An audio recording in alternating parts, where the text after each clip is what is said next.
Okay, it is by my computer 1 o'clock. So at this time, I will call to order the Douglas County Board of County Commissioners for the January 2022 agenda, and ask you to rise and recite with me the Pledge of Allegiance to the greatest flag on this earth. I pledge allegiance to the flag of the United States of America and to the republic for which it stands, one nation, under God, indivisible, with liberty and justice for all.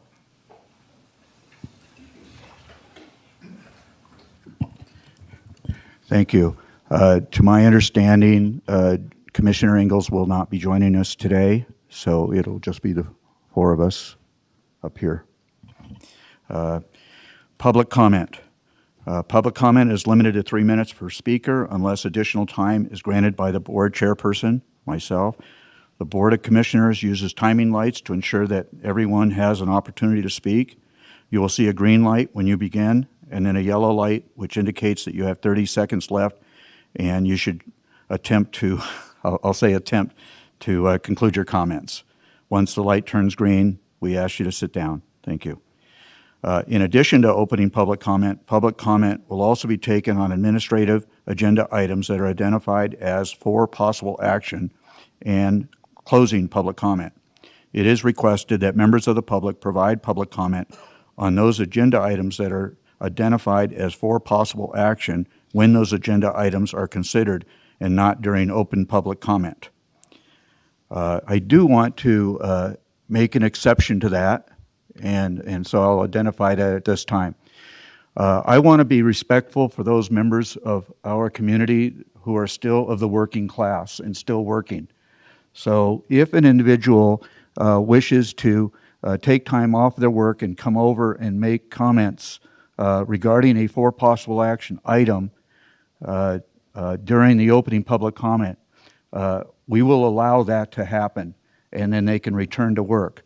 The caveat to that is they must understand that should they take that opportunity at the opening public comment, then they will be restricted from additionally commenting on that item when it comes before the board at a later time during the agenda.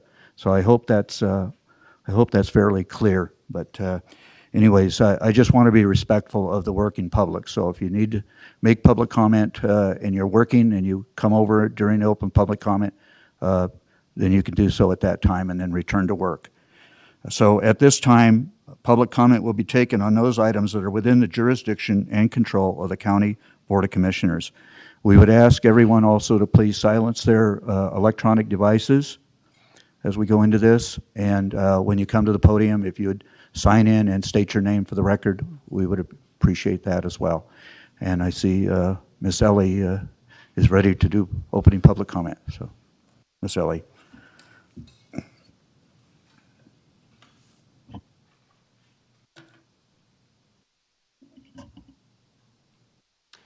Hi, thank you for the opportunity today. My comment is based on something on the consent calendar.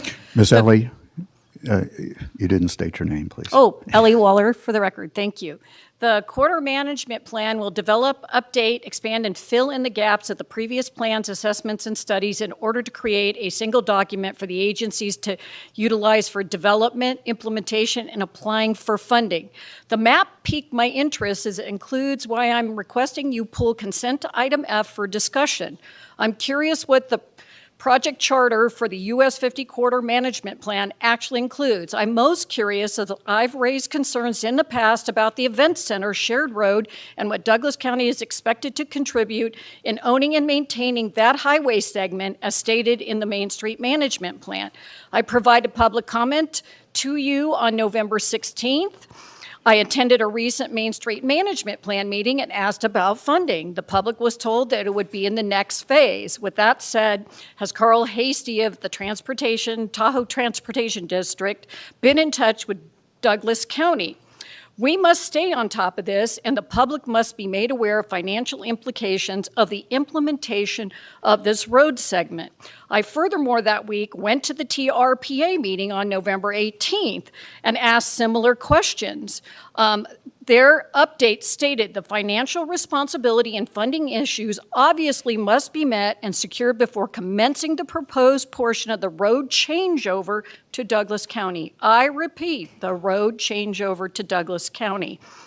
I'm hoping that we can get an update sooner than later from the Transportation District, how far along the Main Street Management Plan has come, when is or are those funding sources going to be identified. Thank you. Thank you, Ms. Ellie.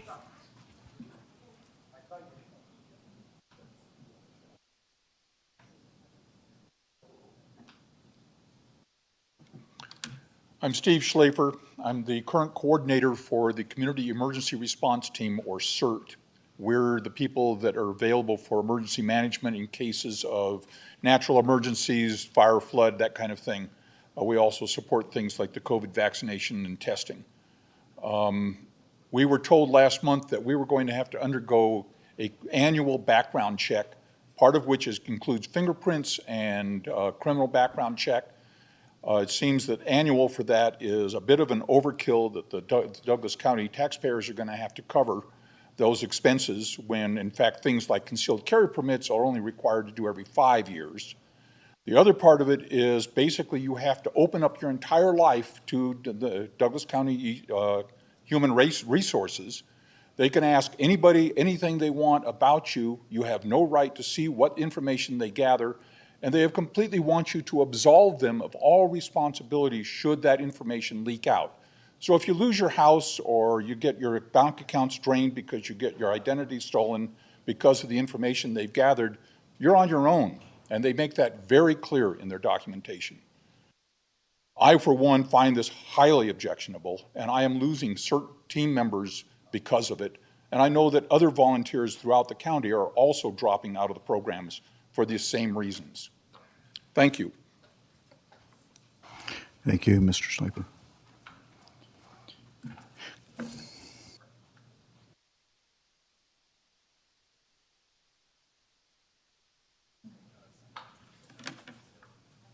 My name is Bill Sugden.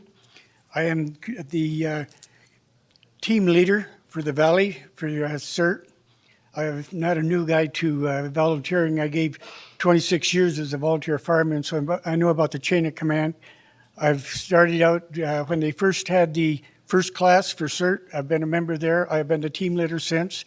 I've grown with it, helped write the policies on it and everything. And there are things that are they are doing that not necessary. Dan can tell you that they don't need permission to do a background check on you. So why are they wanting us to all of a sudden get this background check? And the thing I resent on the thing, part of it here, and I have copies for, in case you don't know what they're saying, is in their opinion of the recorder they have. In other words, I'm objecting to this the way they have it. So they decide, hey, he's stirring the pot. We don't want him. All of a sudden, I don't pass the background clearance. And the way they have put it here in their waiver, I hereby acknowledge the information obtained during this background investigation is confidential and will not be released to me, the applicant. I hereby waive without any reservations any right I may have now or in the future to examine, review, otherwise discover the contents of this background investigation and all related documents within. So that means that if they tell me, okay, you're stirring the pot, we don't want you, they kick me out, later on, if I was to sign this, I'd have no recourse. I go to join something else, they ask if you've had any problems in the future, you'd have to say yes, then they come back here. So this isn't right. This thing is wrong. We are losing volunteers big time. I have lost 6 members that I know of in my group here. We have 55 total people, CERT members here in the valley, at the lake, and down south. We can't afford to lose people. during the evacuation that we ran, we wrote the SOPs for it. We had 104 people camped outside. We had 134 inside, and we did one heck of a job. A lot of it, we were figuring out what we were doing, how to do it, and to write the SOPs to improve. And I would really like to give you people this, if I may, a copy of this, so you can see exactly what they're looking for. Maggie? Thank you.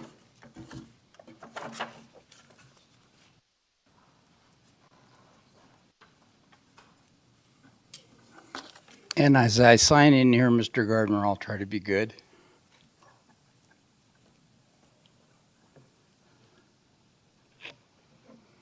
My name is Rick Towner. I happen to be the president of the Young at Heart's Senior Services Club Incorporated, which is a nonprofit that highly supports the senior center.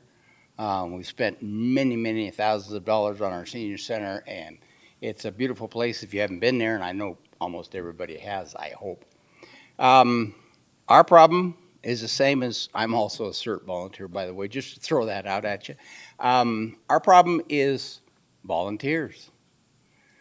Now, our problem for volunteers is that we're getting volunteers that are 60, 70, 80 years old.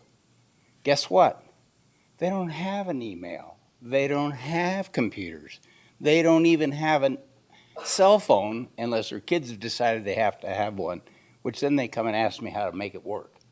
So having to sign up for background checks and fingerprints, they just said, forget it, we don't need it, we don't have to.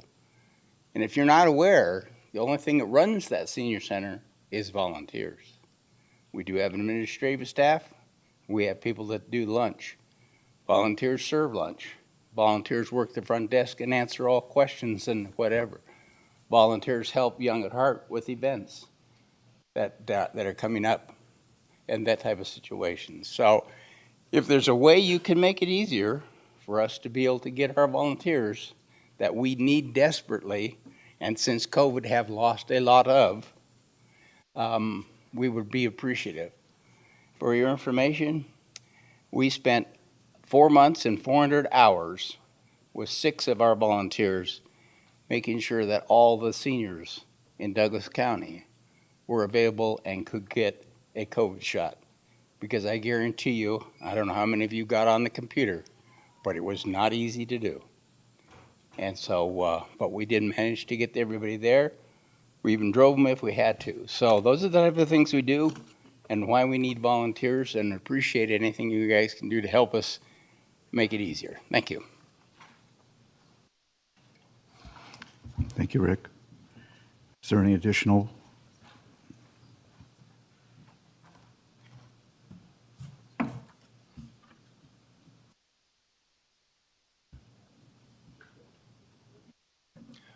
Good afternoon, Dave Brady for the record. What I'd like to do is first start out by congratulating the new leadership on this commission, Mr. Gardner and Mr. Rice. I have to say that, and I speak not only for myself but for many others, that there's a hope and optimism that we will be able to move forward and offer true results to the residents of Douglas County. When I think back on last year, I'm reminded of the lyrics from Tears for Fears. I can't stand this indecision married with a lack of vision. I don't expect that this year. Going forward, I'm really pleased to see that on your agenda you have for review and consideration your board norms and procedures. This is long overdue, and I think it explains why you're missing a commissioner. The other thing that I like to comment on is that with all due respect, I'd like to see us give consideration to bringing forward, through a workshop perhaps, an update and review on the Douglas County Strategic Plan. That too is long overdue. And finally, to Wes Rice's comments last week about I believe it was a disenfranchisement of the public up at the lake because we don't hold meetings up there. I think I have a pretty simple solution that's easy, quick, and cheap. You don't necessarily get those 3 words in the same sentence. There are other commissioners, former commissioners in the room that will vouch for me that when I served as a commissioner, we did not have a transportation building to conduct our meetings. We held our meetings in the sheriff's office in the courtroom. It was very convenient, it was cheap and easy, and it worked. I would certainly suggest that you give that consideration going forward and bring the residents of Douglas County up at the lake back into the fold. Thank you. Thank you, Mr. Brady.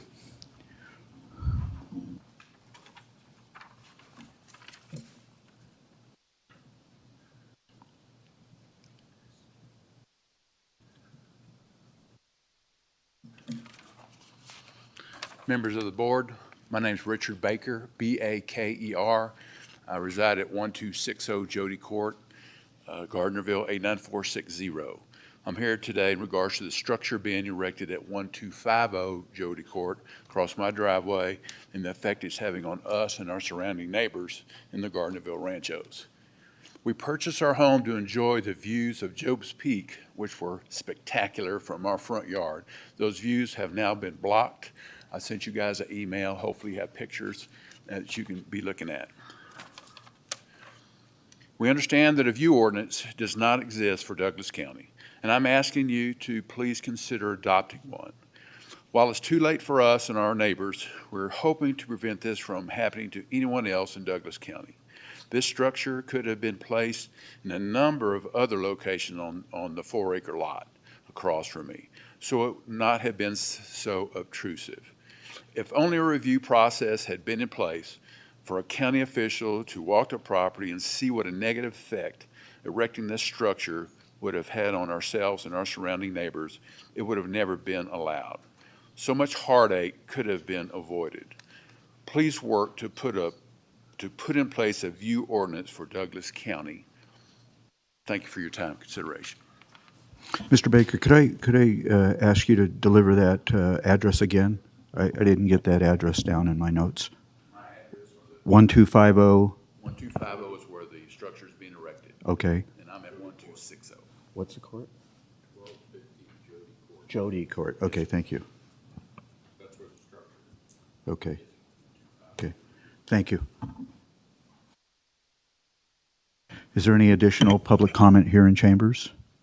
Seeing none, Ms. Marcia, is there any via Zoom? I was going to comment in regards to something that was said. You want me to do it before Zoom or after Zoom? No, after Zoom. Okay, you said in here, so. okay. Right, yeah. I'm sorry. Public comment, though, Jen. Thank you. Thank you, Mr. Chair. Marcia Johnson for the record. I do have someone online who has indicated they would like to provide opening public comment. Mr. Slade, do you have opening public comment at this time?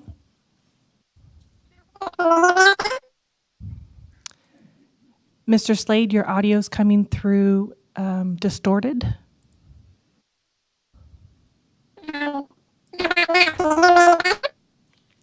It's still coming through distorted. If you would disconnect and reconnect again, we can see if we can correct that.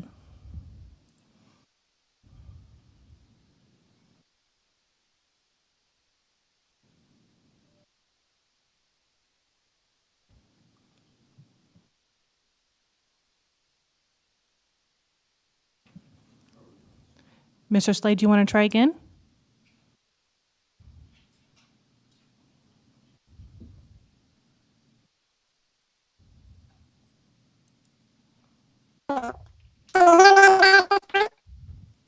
No, it's not coming through clear. Do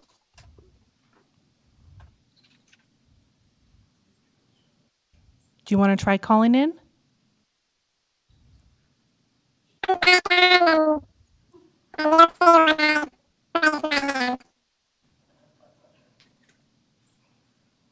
Wondering if that's COVID related.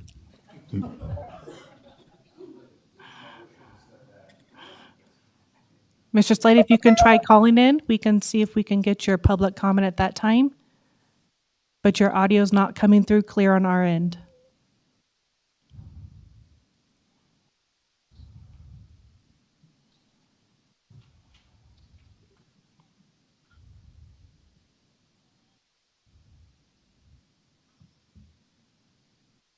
Mr. Chairman, Mr. Tarkanian? Oh, I'm sorry. Here, let me give you a hand. Right, just perhaps he has his speaker on. He's trying to talk and he's getting feedback. Okay. While we try to reboot Mr. Slade, I will go ahead and ask Mr. Tarkanian for his comments. Thank you. I just wanted to make some comments about the three people that spoke on behalf of the background checks and the fingerprinting. It is very difficult to get people to give up their time and put forth the effort to volunteer on so many different things that are needed here. And we really commend the people that do. And it's a shame that we make it tougher to do so. I know the reason is because of lawyers running around suing everybody if something happens. And I don't know if there's a solution to this, Doug, but I just wanted to express my personal experience. I have a son that's playing in the basketball league at the community center, and I volunteered to coach. And I had to go down and get a fingerprinting and background check, even as a county commissioner. I just haven't had the time to do it yet.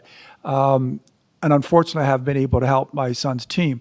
If I don't do it with the personal interest I have in doing so, just imagine somebody who doesn't have the personal interests that are just trying to help out because of the goodness of the heart.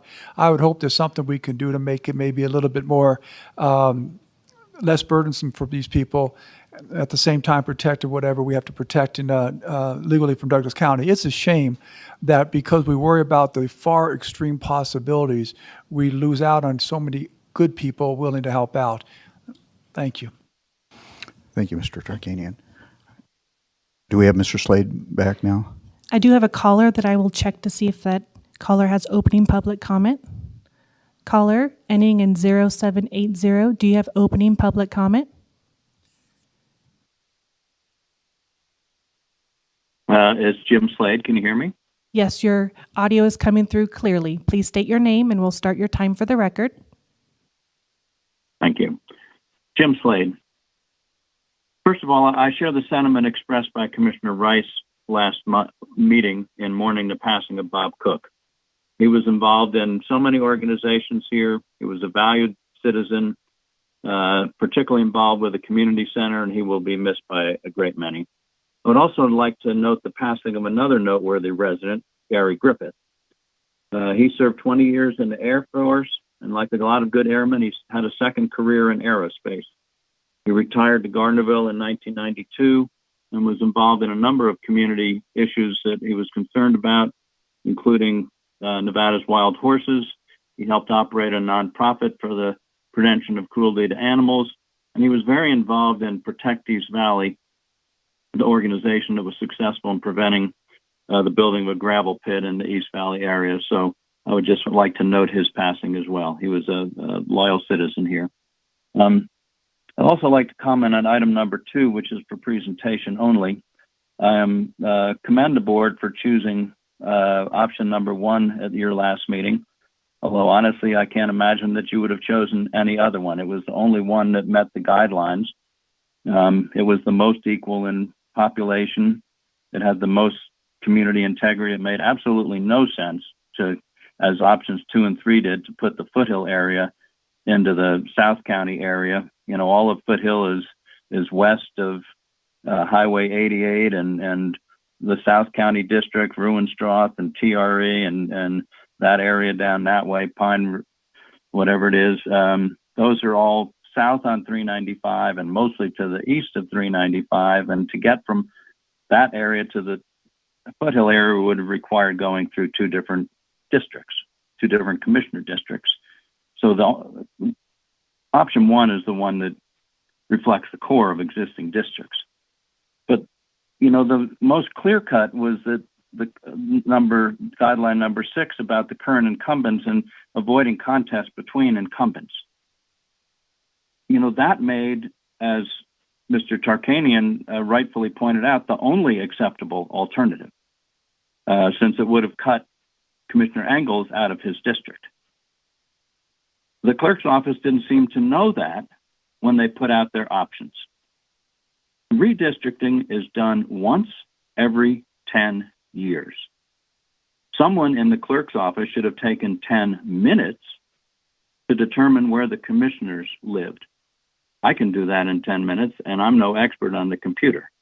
But I've been to the assessor's website many times. So that's very disappointing, but I am glad in the end that you all, except Commissioner Engels, agreed that option one was the most viable. So that's it for today. Thank you. Thank you, Mr. Slade. Any other Zoom comments? Thank you, Mr. Chair. Marcia Johnson for the record. It does not look like there's any other public comment online. Could I provide opening public comment? You may. Thank you. Thank you, Mr. Chair. Marcia Johnson for the record. And I want to let the members of the commission know and members of the public know that we are currently accepting applications for 3 advisory boards. One advisory board is the Carson Water Subconservancy District. Applicants should be members of the agricultural community. The other advisory board is the Advisory Board to Manage Wildlife.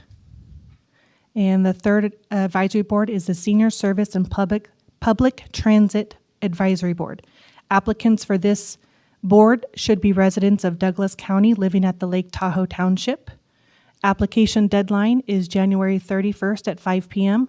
The appointment will be made at the Board of County Commissioners meeting on February 17th. Thank you.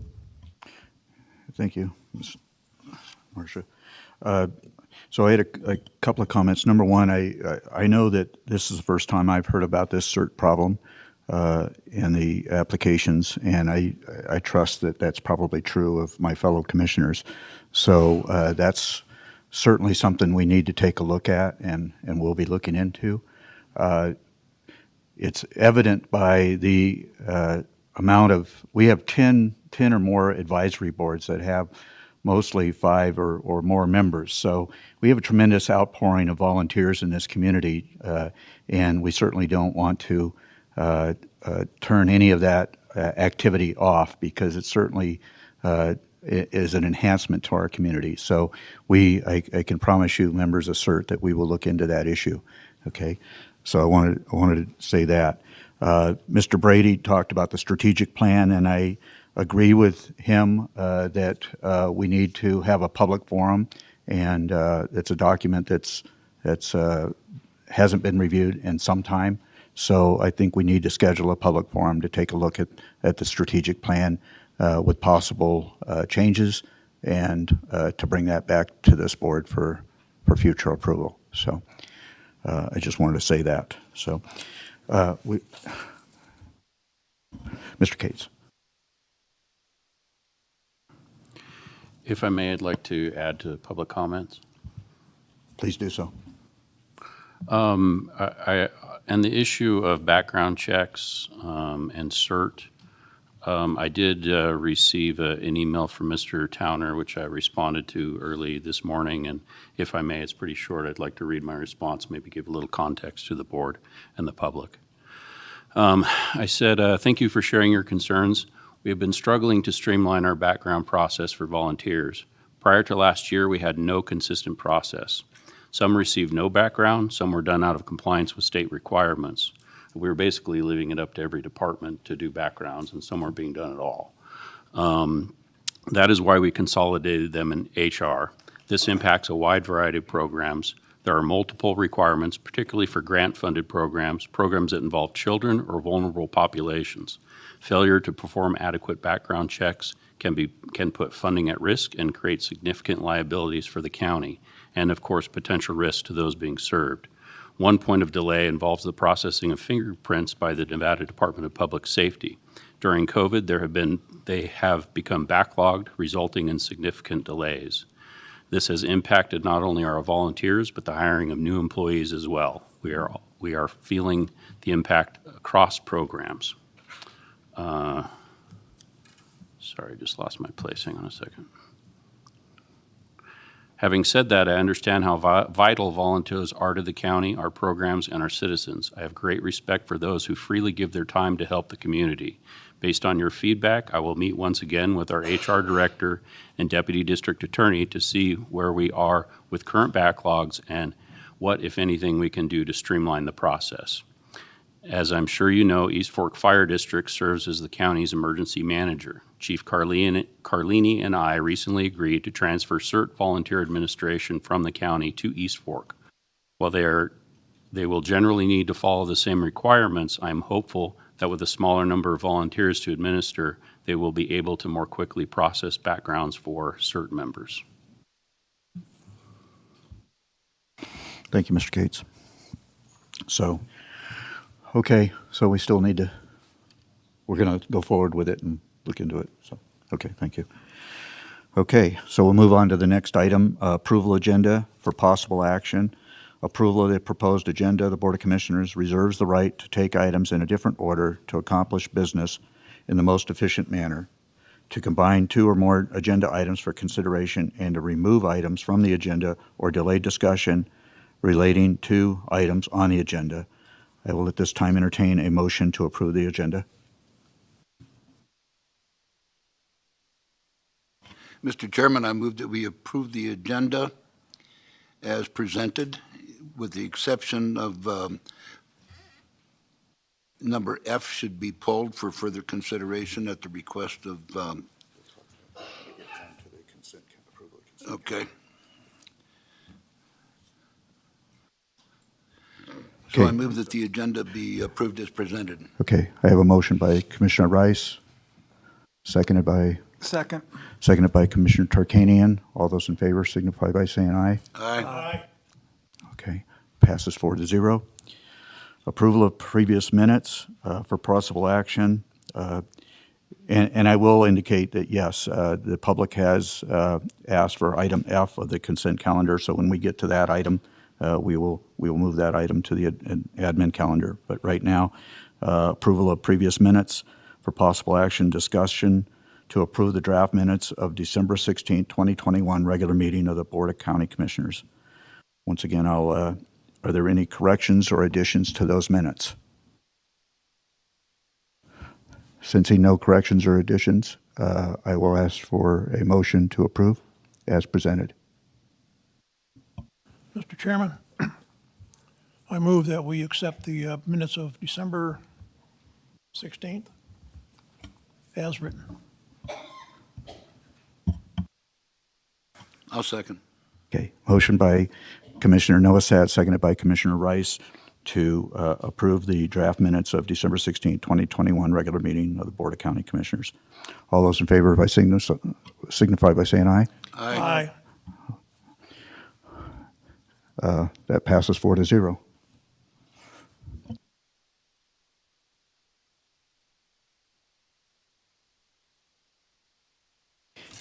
So as items appearing on the consent calendar are items that can be adopted with one motion unless an item is pulled by a commissioner or a member of the public.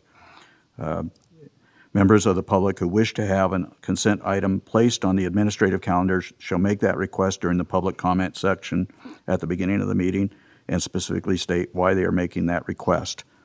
That was done by Ms. Ellie Waller for item F to be moved to the administrative calendar. When items are pulled for discussion, they will automatically be placed at the beginning of the administrative agenda or may be continued until the next or another meeting. I will entertain a motion to approve the consent calendar items A through N minus F. I'll make a motion to approve the consent calendar items A through M minus F. Second. Okay, motion by Mr. Tarkanian, seconded by Mr. Noasat. All those in favor signify by saying aye. Aye.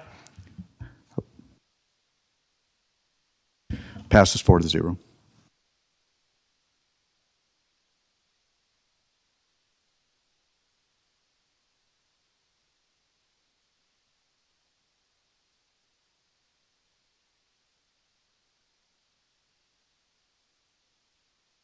So at this time, we'll move to the administrative calendar, and we will move so that the chair will read the agenda item into the public record, and we'll have the discretion to determine how the item will be presented. The timing for agenda items is approximate.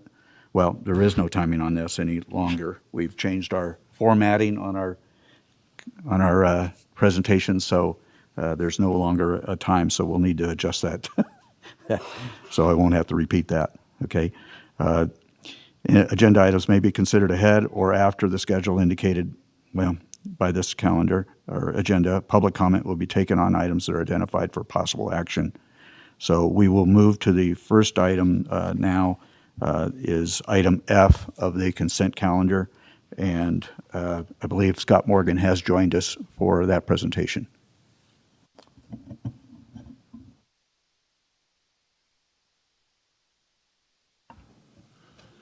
Scott Morgan, Community Services Director for Douglas County. Mr. Chair, members of the board, what is on your agenda today is a management agreement, multi-agency management agreement, primarily through NDOT and the surrounding partners, to work on a corridor plan for Highway 50 from state line all the way to Highway 28 to address pedestrian and bicycle as well as traffic along that road. This is the second attempt by the state to move forward with trying to solve some of the problems along the Highway 50 corridor. So they have asked us to participate in this non-binding agreement that has no fiscal impact other than our time to participate in the program. We also have some representatives, I believe Karen Mullen may be virtually on, who would be available to answer any questions you may have. This was a plan that has been in the works for quite some time, and again involves a lot of different players, U.S. Forest Service, the tribe, and all the partner agencies that have an interest in the Highway 50 corridor. Thank you. Did you say we have somebody online for? Yes, Marcia, I was told that we may have a representative, I believe, from Wood Rogers, as well as Karen Mullen, who are representing as consultants with the Nevada Department of Transportation.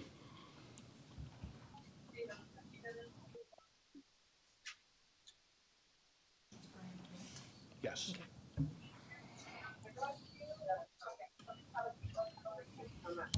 Mr. Chairman? Yes, Mr. Cates. While we're checking Zoom, if I could just add a couple of comments. I want to distinguish this effort from the Main Street program that Ms. Waller had mentioned.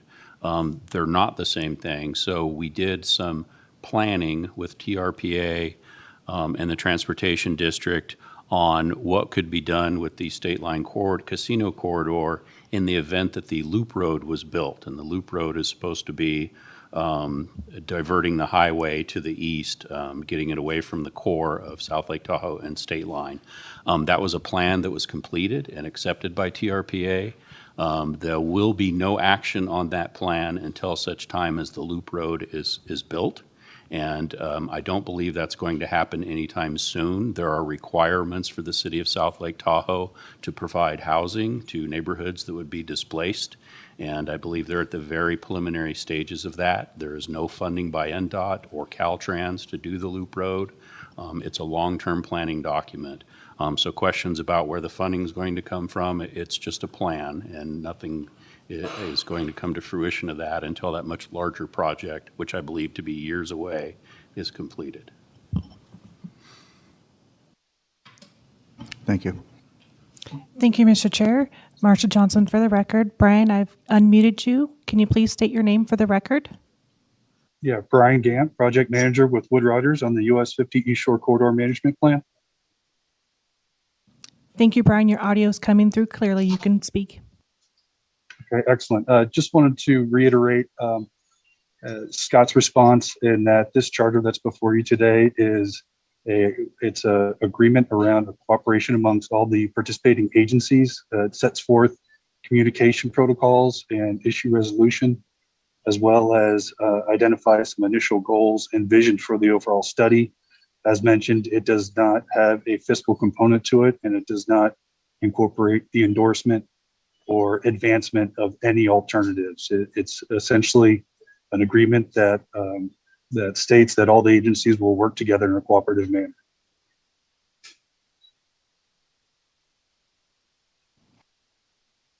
And I'd be willing to address any questions. Okay. Since this is for possible action, is there any, at this time, is there any, before we go to public comment, are there any questions or comments from the commissioners? Mr. Rice. Mr. Chairman, just for the record, I'm a member of the governing board of the TRPA, as well as on the Tahoe Transportation District board. We have been looking at the problems on Highway 50 since long before I became a commissioner. The traffic situation is such that people using Zephyr Cove that are parking on the street have become a traffic hazard to all those that are parking as well as all those trying to drive by. One of the issues that hopefully can be tackled with this agreement is what to do about that problem, along with several other problems all the way from Spooner to State Line. Thank you. Thank you. Additional comments, questions? Okay, at this time then we'll take it to public comment here in chambers, and then we'll allow public comment on Zoom as well. Ms. Waller? Oh, she's Kim.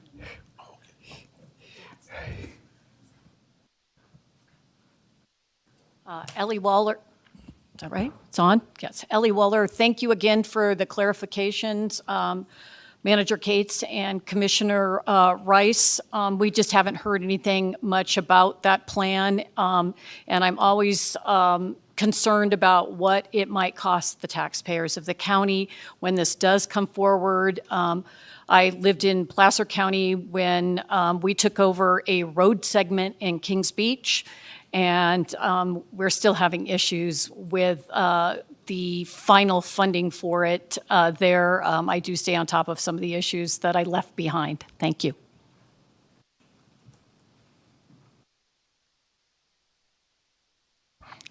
Additional public comment here in chambers?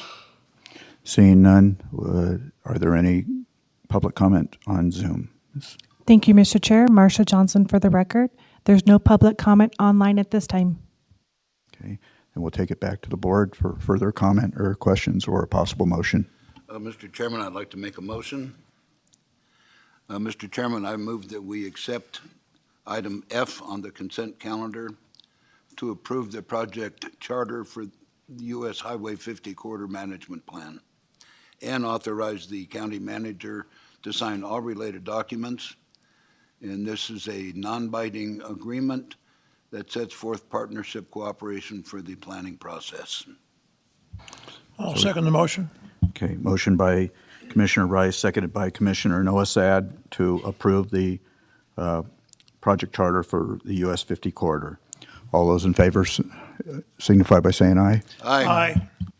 Opposed, nay. There's no nays. Thank you. Motion passes 4-0.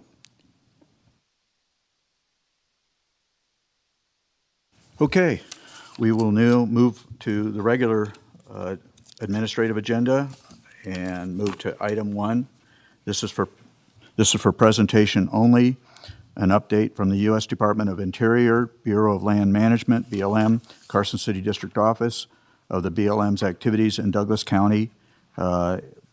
Presenting will be Ms. Kim Dow, BLM Sierra Front Field Manager, and I also wish to acknowledge Mr. Ken Cullum, who happens to be in attendance today as well, who is the regional manager. Is that?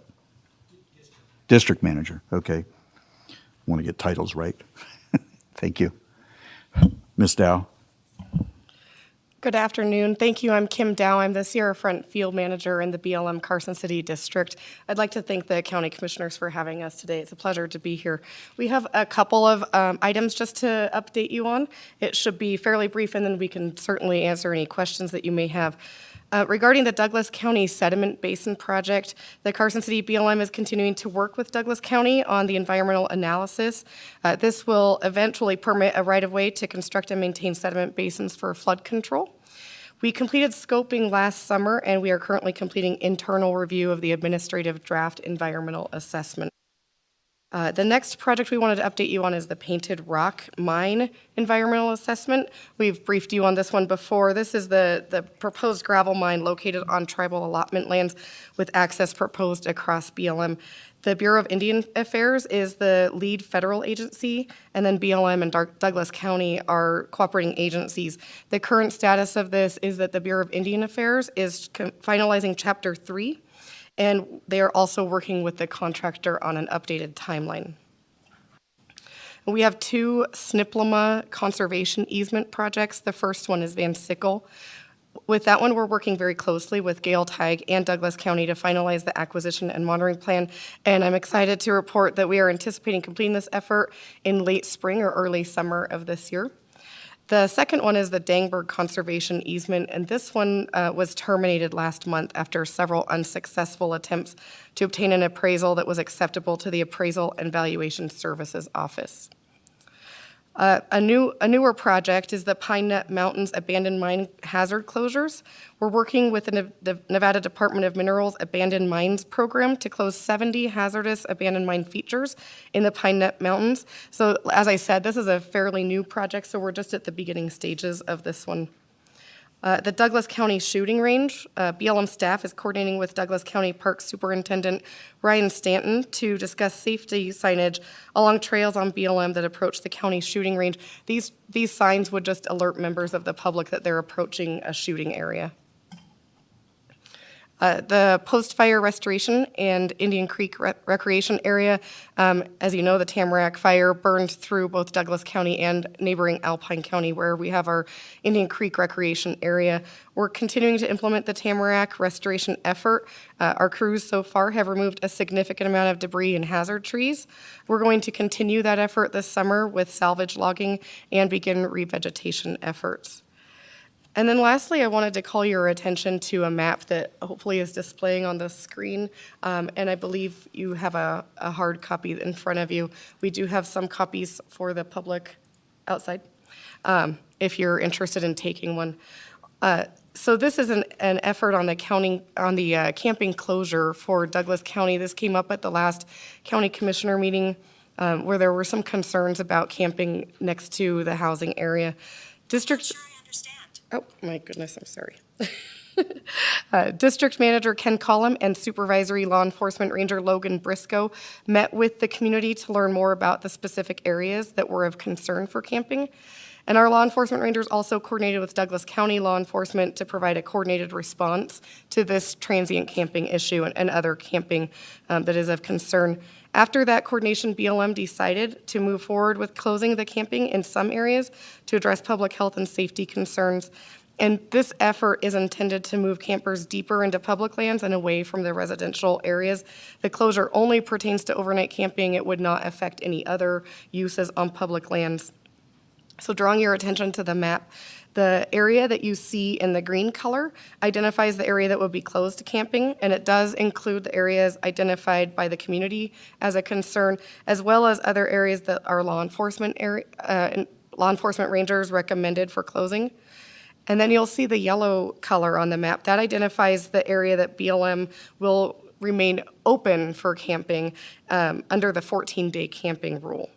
So this delineation of the camping restriction provides a buffer adjacent to the residential areas to close that to camping, but it also allows for continued camping away from the homes, including the popular gravel pit camping area used by OHV users. We intend to implement this camping closure the first week of February by installing signs throughout the area and posting the information on our website and social media. In addition, law enforcement will be making contacts to educate the users in that area to let them know about this change. Once implemented, we will monitor the closure to determine if we need to make adjustments in the future. That concludes my updates, and I'm happy to take any questions. Thank you, Ms. Dow. Commissioners, comments, questions? I just got one quick one, and that is to congratulate you on handling that camp closure so quickly. We just met, I think it was in December, right? It wasn't too long ago, and you guys, boy, you got on top of it quickly. Thank you.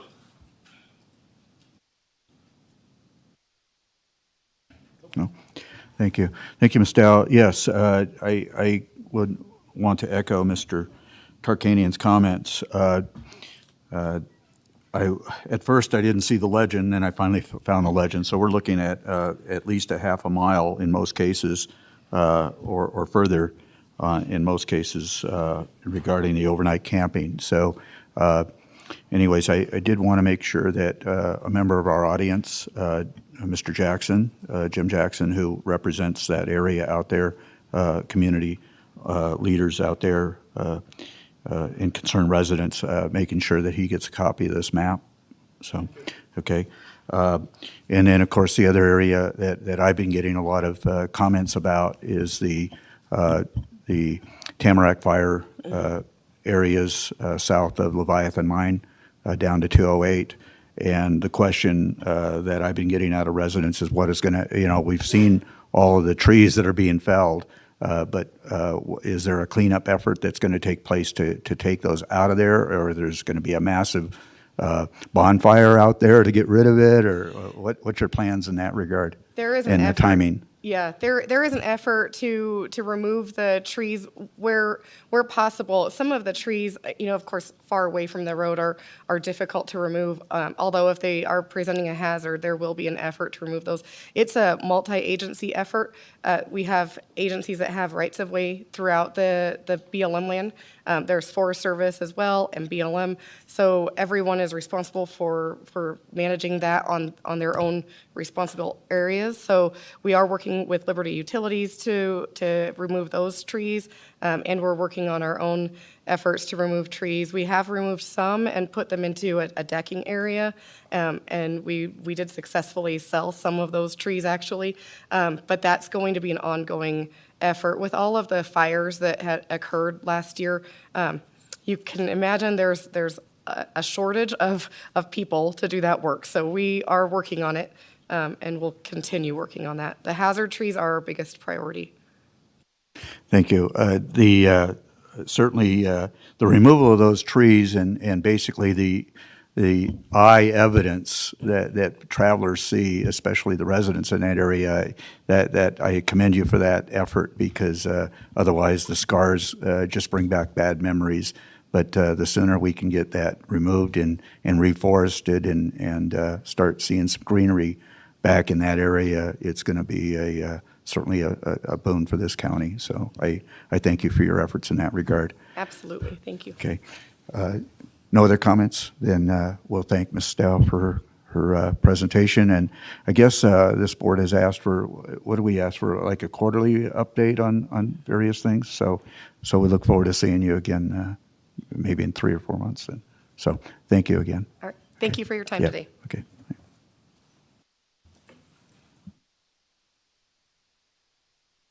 Okay. We will now move to item number 2 for presentation only. And this is a discussion on the introduction of ordinance 2022-1595, an ordinance amending Douglas County Board of County Commissioner election district boundaries based on changes in the population of Douglas County, Nevada, as reported in the year 2020 decennial census as required by and consistent with Nevada law and county code. This is the first reading and is being presented by our county clerk treasurer, Amy Bergens. Amy? Amy Bergens, Douglas County Clerk Treasurer, for the record. So pursuant to NRS 244.000, the proposed ordinance is only required to be read by title to the Board of County Commissioners for introduction. However, I'm happy to answer any questions. At the next meeting, we will do a full discussion of the ordinance. Okay. Thank you. So this is basically the same, this ordinance incorporates the option number 1 that this board approved in the previous meeting. The plan is to introduce it here in presentation only, to come back on February 3rd, as I understand it, for the final approval of the ordinance, after which that would be posted for 2 weeks, and so that we're all in accordance with the filing periods required for us in March. Is that correct? Very good. Okay. Yes, you got all of that correct. Good Okay. job, Commissioner. Okay. So, Commissioners, is there any questions or comments that you wish to Ms. Bergens? Mr. Kirkanian? No, Sad? No? Mr. Rice? I would like to make a comment. in reviewing the three plans that were brought before us, I want to congratulate you on this plan. Looking at the numbers, without dividing households, you almost have it absolutely equal in every district. And I know that it took you a while to figure that out. And I want to thank you for your effort and thank you for bringing something so acceptable to this board. Thank you. Thank you. I appreciate that. So, Ms. Bergens, I too share Mr. Rice's thoughts, and I know this was a daunting task for you. You know, it appears that when these types of things occur, certainly in the jurisdictions that the states have control of, they go out of their way, it appears to be, to district sitting legislators out of their area based on their political affiliation. And I know that you did everything in your power, just in our conversations, to avoid actually looking at where the commissioners lived, to avoid any possibility conflicts in that regard. So I commend you for that, contrary to what some folks in this community believe. But I understand what you were trying to accomplish, and you know, I think you did an extremely good job of bringing forward all three of those. And so anyways, I commend you on that. I look forward to this coming forward at a later date for final approval by this board. So thank you once again for your efforts. Thank you. And with that, I guess you're going to be excused, and you can return up here or go back to your office or whatever you need to do, and we will move on to item number 3 for possible action. Oh, no, you do have some more on this agenda. That's right. Okay, never mind. You may not leave. Yeah, I know, you were probably saying, oh, good. No. Okay, for possible action, discussion on the possible adoption of ordinance 2022-1592, an ordinance amending provisions of Chapter 18.10 dash East Fork Fire Protection District, specifically revisions to 18.10.30, organization, and the addition of new section 18.10.035, changes in election district boundaries in order to ensure as reasonably practicable, but that's a hard word to say, practicable, equal size election districts and representation by directors following the release of the 10-year United States Census data. This is the second reading, and I take it you and, Ms. Gregory is also joining us. So welcome, Ms. Gregory. So thank you, Mr. you have Chairman. the floor. Yep. Cynthia Gregory for the record. This is the second reading or adoption to Douglas County Code Chapter 18.10, which addresses the Douglas County or East Fork Fire Protection District. I believe that I explained last time the basis for bringing this forward was to ensure equal representation amongst the districts. Since East Fork Fire did form in 2017, and in looking at the census data, it looks like they need to adjust their boundaries. The East Fork Fire Protection District.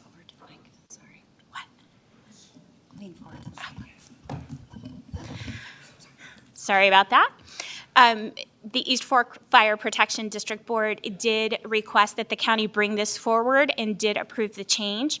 I do believe we have some representatives of that board. I don't know if they wish to speak. There's been no changes since the introduction, and I'm happy to answer any questions. Thank you, Ms. Gregory. Ms. Bergens, any questions by the commissioners or concerns? Okay. I do have one question. Okay. Chief Carlini, as well as the current board, are good with this configuration?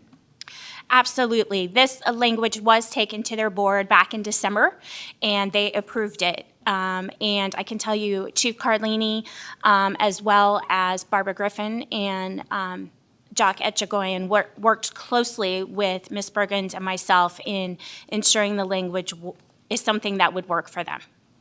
Thank you. Thank you. At this time then, since this is for possible action, we'll open this for public comment here in chambers. I do know that it looks like there's 4 of the, is that an open meeting law violation? Okay, so anyways, we'll hear public comment in chambers.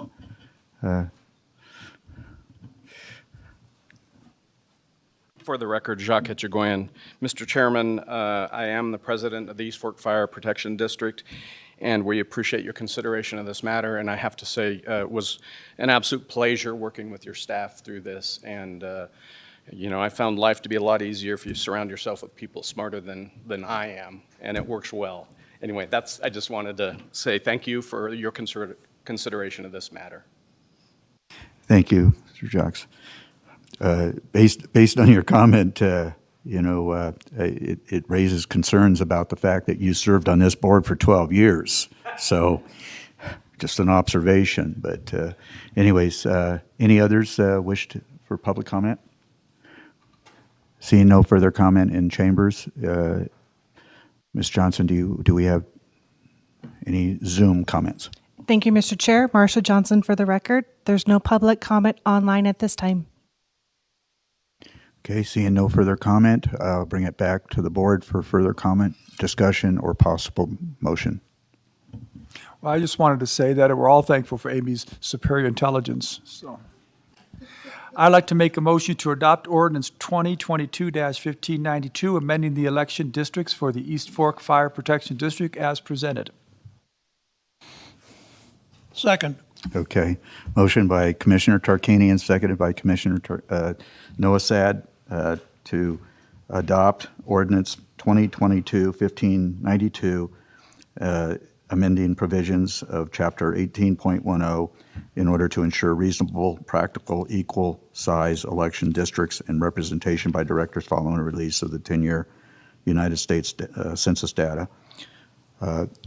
Sensing no further comment, all those in favor signify by saying aye. Aye. Aye. And nobody opposes. 4-0. Thank you. And we're not quite ready for you to go yet. Thank you. Okay, item 4, for possible action, discussion to adopt resolution 2022-R-003, which orders, directs, and authorizes the Douglas County Treasurer to sell and convey properties held in trust by the county treasurer as listed in resolution 2022-R-003, consistent with Nevada Revised Statutes NRS 361.595 on Wednesday, April 27th, 2022. The assessor's parcel numbers 1022-15001-105, parcel 1022-15-001-110, parcel number 1022-16-001-075, parcel number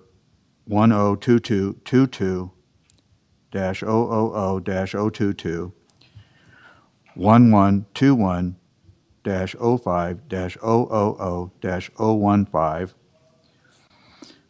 1121-05-000-019, parcel number 122-0-04-111-024, parcel number 1220-16-710-087, parcel number 1220-22-211-007, 1220-24-201-002, parcel number 1318-23-213-019, 1318-23-811-002, parcel number 1319-00-001-005, parcel number 1319-09-602-040, parcel number 1319-09-702-028, 1320-34-002-016, parcel number 1323-00-001-014, parcel number 1420-07-310-017, parcel number 1420-07-411-037, parcel number 1420-07-610-046, parcel number 1420-08-212-007, parcel number 1420-18-113-051, and finally, parcel number 1420-34-410-019. That is a mouthful. Miss don't say that. Don't Chairman. say that. Ms. Bergens, your presentation. Thank you, Chairman. So I'm bringing before you Resolution 2022-R-003 for the April 2022 tax sale. Based on NRS 361.595, the Board of Commissioners must make an order on the record which orders, directs, and authorizes the county treasurer to sell the properties described therein for an amount not less than the amount of the taxes, costs, penalties, and interest that is legally chargeable against the properties as stated in the resolution. So just to give you a brief history of how we got to the point of this resolution of the properties to be able to take them to the tax sale. These properties have been delinquent in one form or another for almost 4 years. 4 years ago, in April, we start by sending a letter stating that they are delinquent for the calendar year. The letter states that if they are still delinquent in June of that year, we will issue a treasurer's certificate, which is a certificate we record that states if you are not current with your property taxes by the end of 2 years, then we start the process of a property tax sale. These parcels were still delinquent at the end of those 2 years, so we issue a treasurer's deed where we become owners in trust of the property for the sole purpose of collecting property tax. At this point, we are bringing an order before you to ask to proceed to the last step, which is sending certified letters stating if they don't pay by April 22nd of this year, then we are allowed to take the properties to a tax sale or use the property for government purposes. These letters get sent to the address of record that we have for the owner, anyone that has a lien on the property or has a recorded interest in the property. We plan to hold the tax sale in person in April 27th in the BOCC chambers right here. I also want to inform the board and the public that due to the COVID pandemic, Douglas County has chose not to hold a tax sale in April in 2020 and 2021, which is why there was a lengthy list. So many of the properties have been delinquent for many years beyond what is required by NRS to sell them. I also want to point out that there is a correction to the resolution. The adoption date on the resolution was for the January 6th BOCC meeting. I have made that correction and turned it into the clerk staff to have the corrected one signed that says the 20th. Are there any questions? No questions. Okay, then this is for possible action, so we will open this to public comment. Are there any public comments in chambers? Sensing no public comment in chambers, Ms. Johnson, would you check with Zoom and see if we have any public comment on Zoom? Thank you, Mr. Chair. Marsha Johnson for the record. At this time, there's no public comment online. Okay, bringing it back to the board then, we'll entertain a motion to adopt Resolution 2022-R-003 with the numbers that are listed in our agenda. Mr. Chairman? Mr. Noah said. You're calling off those parcel numbers as reminiscent of a meeting at the CVIC in which there were 2,500 parcels to be mentioned. Well done. So would you like to make a motion, or? Not asking you to name all the parcels, just.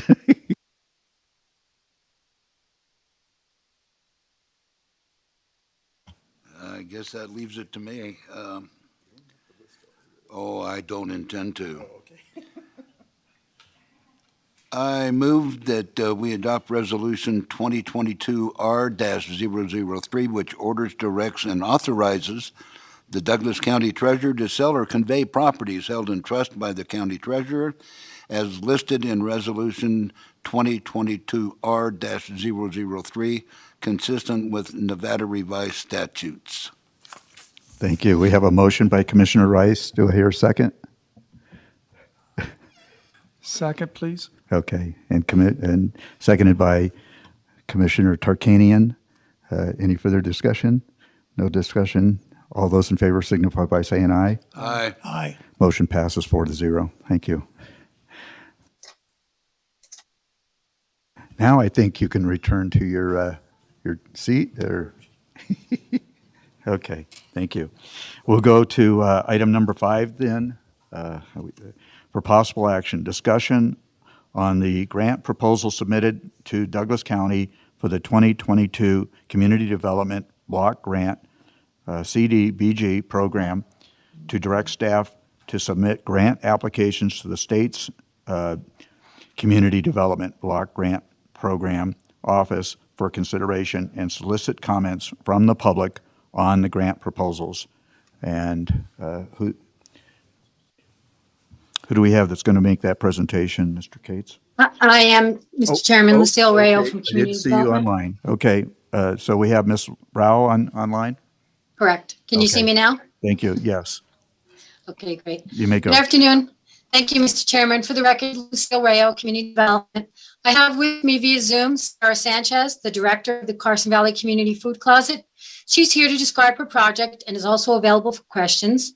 Today, I'm here to present the application submitted for your review. The application can be found beginning on packet page 348. As you may recall, I made 2 presentations to you this past summer, one in July and one in August, as well as holding an informational meeting on August 26th to give an opportunity to the members of the community to meet with me on project ideas and the application process. All applications must meet a national objective. The application before you does meet objective number 1, as you can see on the slide up there. Local governments are allowed to submit 2 applications for the local jurisdiction and 2 sponsored applications. At this time, we only have 1 application for you to review for this funding cycle. The final deadline for applications is February 9th, at which time I will review the application and get it ready to be sent to the state by February 15th. In early spring, March or April, the State Advisory Committee will meet and they will make recommendations on the funding of the applications that have been submitted. And finally, grant awards will be sent out in July. Sarah is available to discuss her request and answer any questions you may have.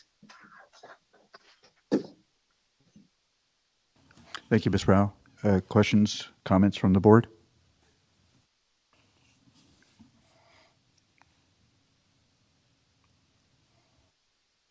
Mr. Rice? Chairman, I believe Yes. that this is the only applicant for this block grant. Is that correct? Thank you. Is Sarah able to speak? She was going to speak about her application.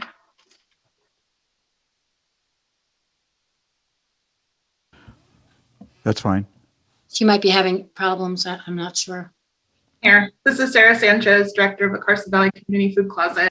I wasn't sure if you had any questions. For us, it's a simple application. We are making a request to replace our 2 daily use vehicles that we use to glean product all throughout the county. And by replacing these vehicles, basically what we're doing is opening up our ability to get out into our rural community and provide distribution in the various neighborhoods that are a little bit farther out than where we are in Gardnerville. So For example, we could do a distribution in Topaz. We could do maybe some neighborhood distributions. The vehicles that we currently have were donated, used. They get used on a daily basis, but some of the neighborhoods that we're talking about going to, say, for example, heading up to State Line is through, over the mountains, over the hill, not always in the best weather, and our vehicles just won't cut it. So we are looking to replace those vehicles, one, for the safety of our volunteers and to make sure that we can continue the business that we're doing, to support people who are hungry in Douglas County, and then also to expand our ability to provide to those people.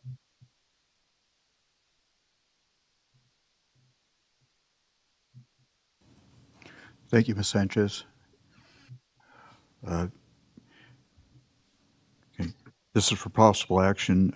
Is there any public comment at this time within chambers? Sensing none, we'll go to possible online public comment. Thank you, Mr. Chair. Marsha Johnson for the record. At this time, there's no public comment online. Thank you. Then we'll bring it back to the board for possible action. Commissioners?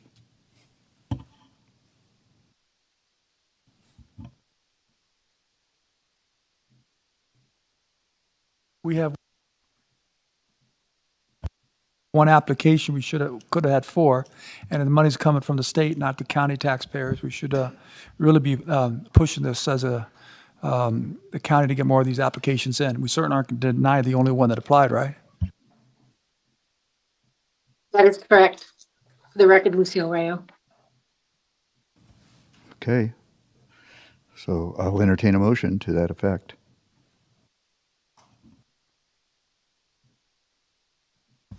Walt is being very silent today. You're making my job so much tougher.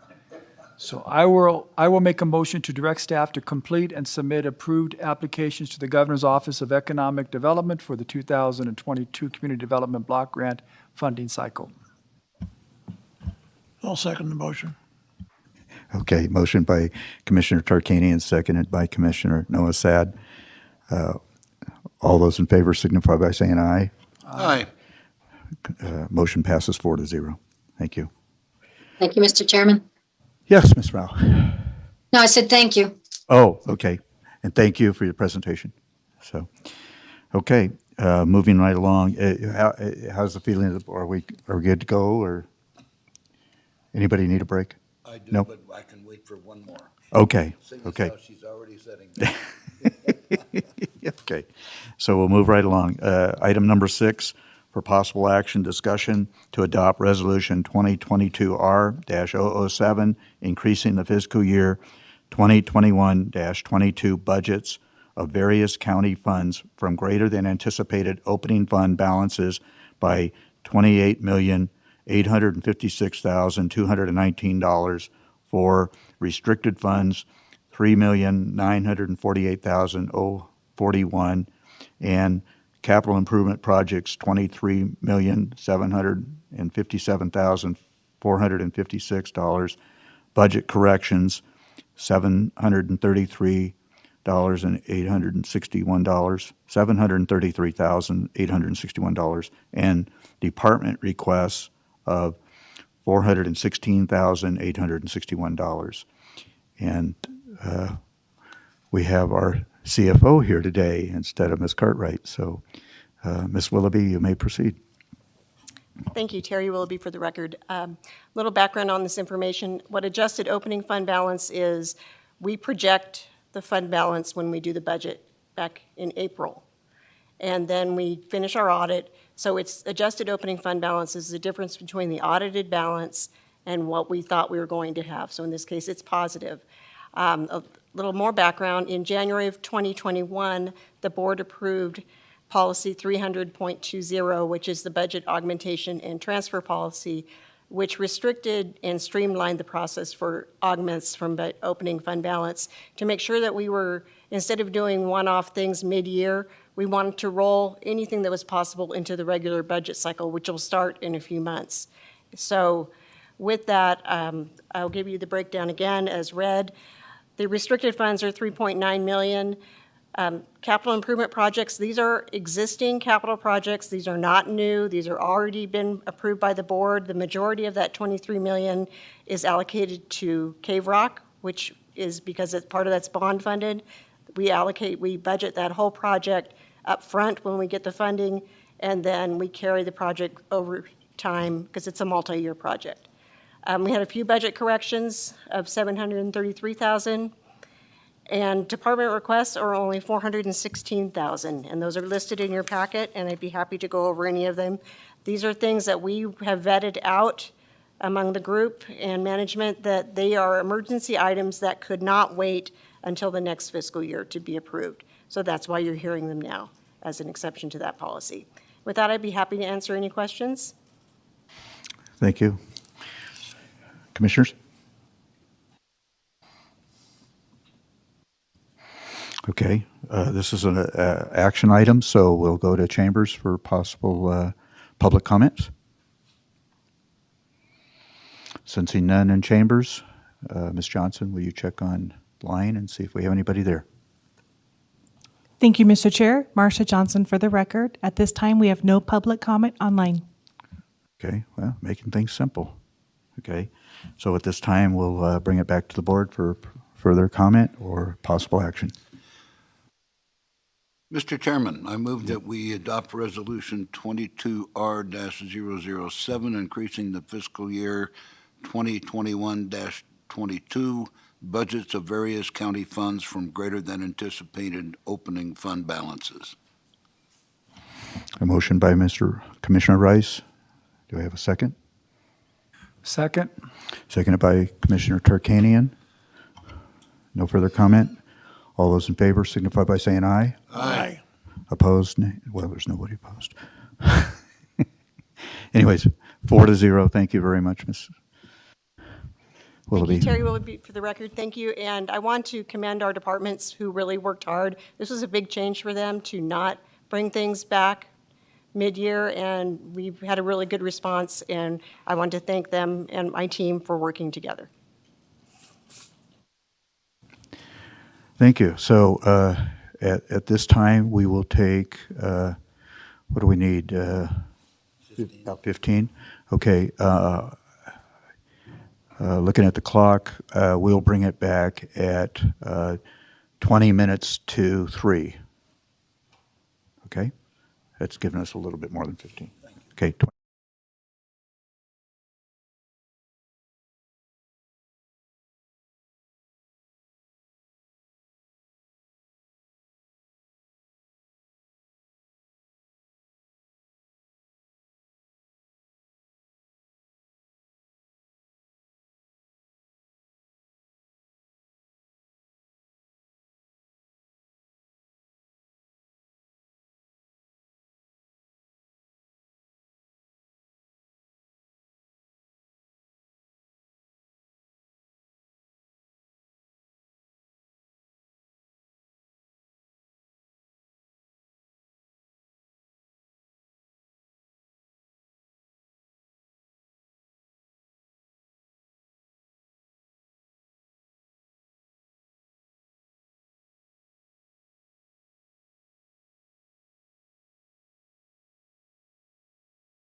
Recording in progress.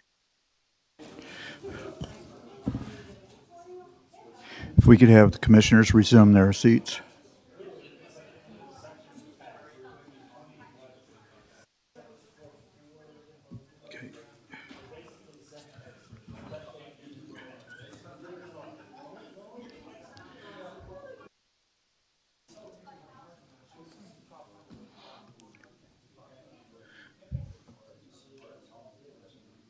Just as soon as everybody returns their seats, we'll reconvene the meeting. So.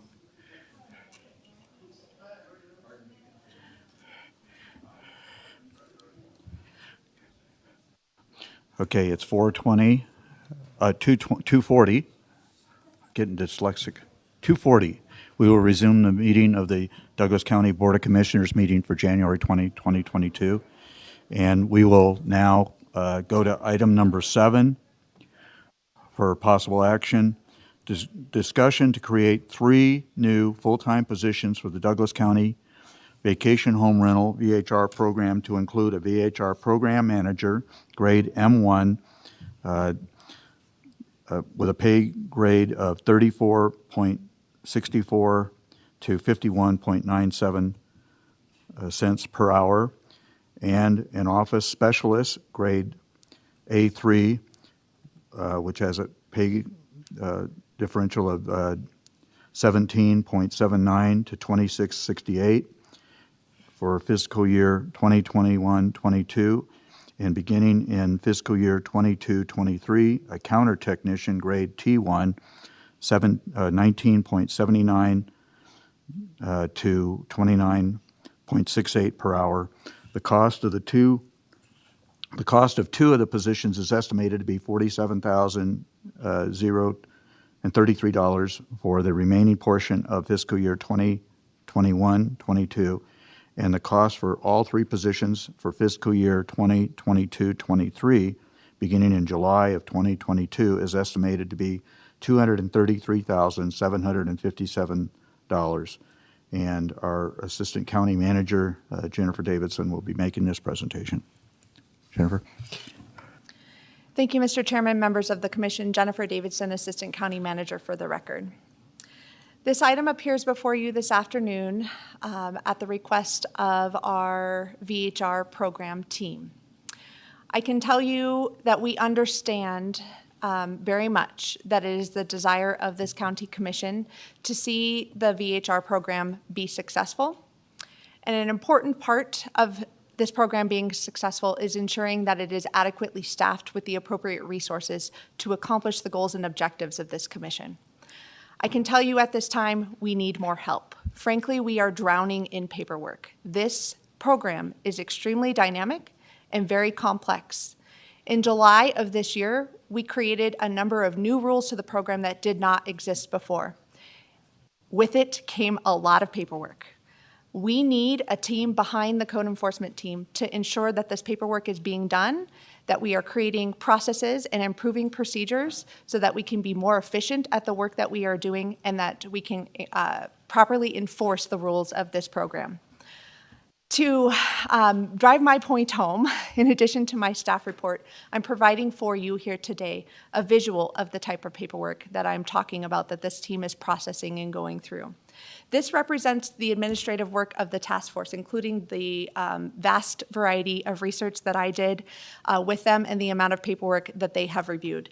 These 2 binders here represent the administrative paperwork and all of the decisions and background information that this county commission has had to consider in making your decisions.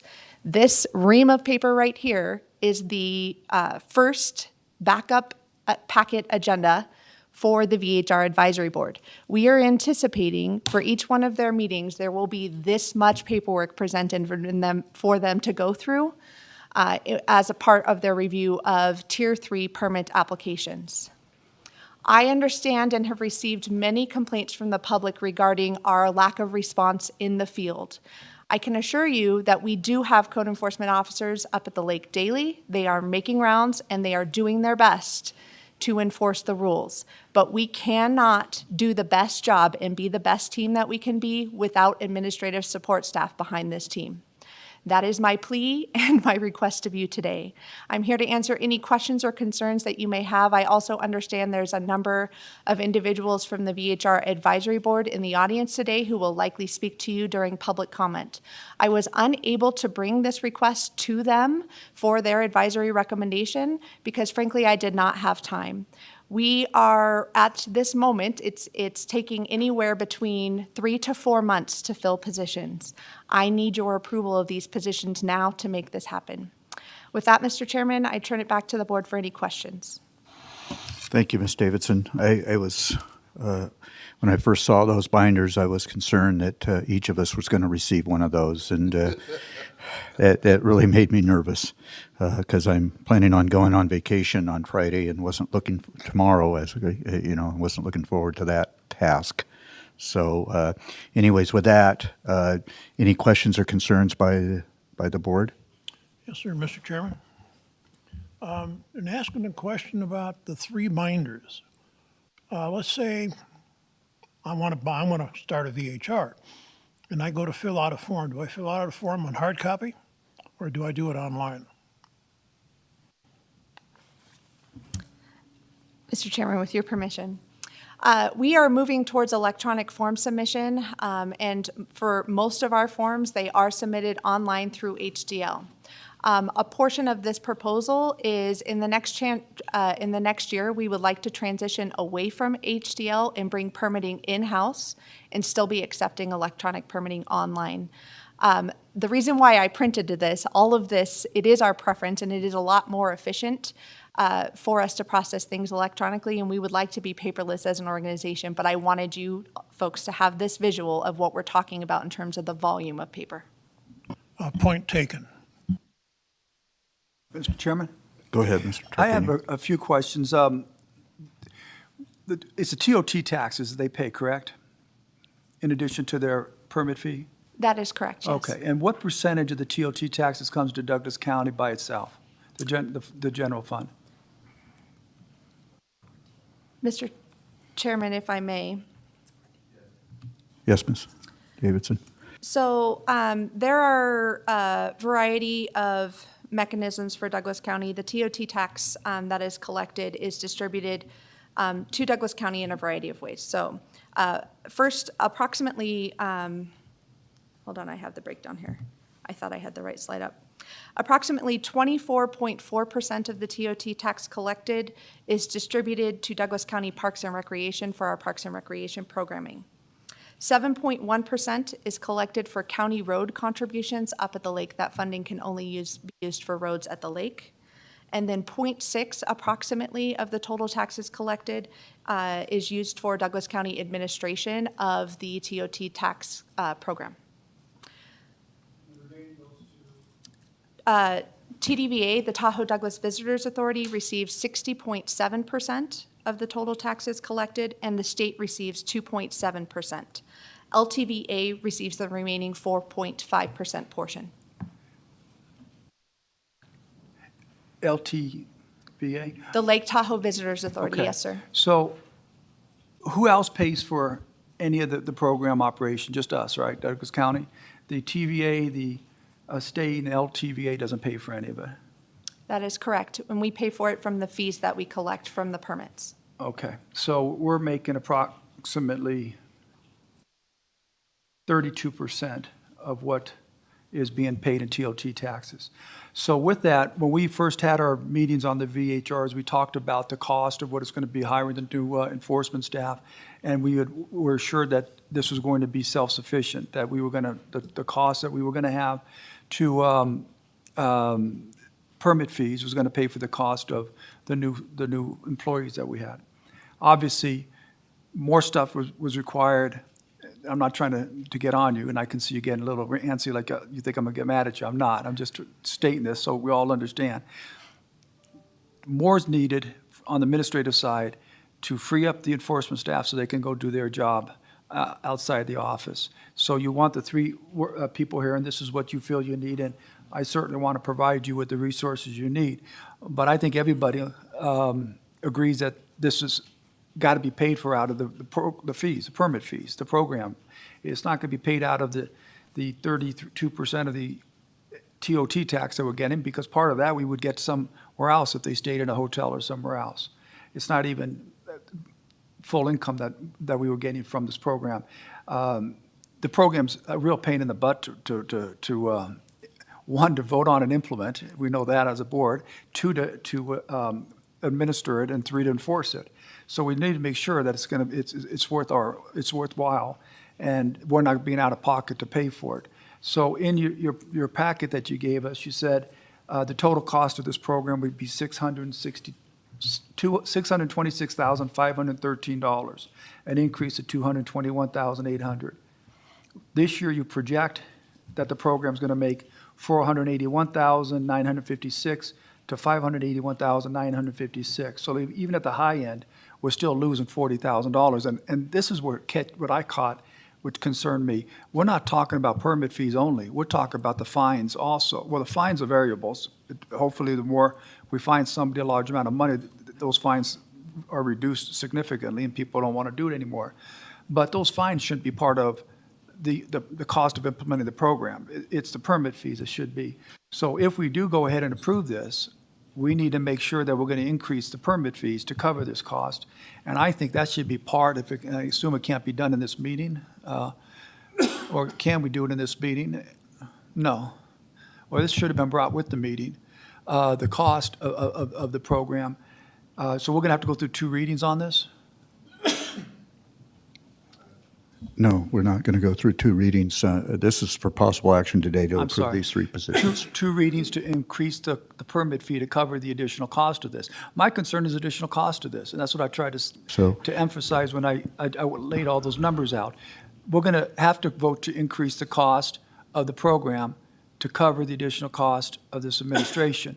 How quickly can we get that implemented so that Douglas County isn't on the hook, the general fund on the hook for the difference of the cost? Thank you. Mr.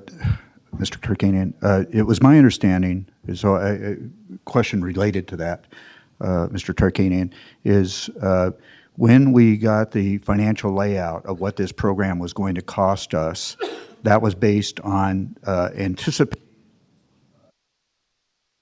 anticipated fees based on Tier 1, Tier 2, and Tier 3, and what we understood were going to be somewhat of our income from that. And we were very insistent upon this program paying for itself through the application fees for Tier 1, Tier 2, and Tier 3, and not from the general fund, and not from the TOT or TLLT taxes that were raised.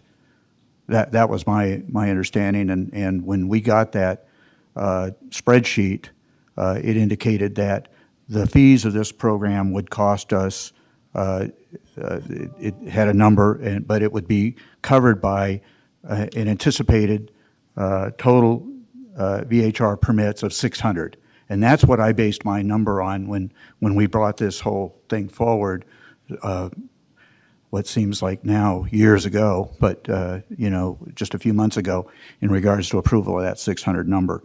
So my question is, these positions were part of that, if I'm not mistaken, part of that spreadsheet, anticipated costs of administering the program, just based on fees collected for the approval process or the permitting process, and not by the fining or by general fund allocations or by TOT, TLLT.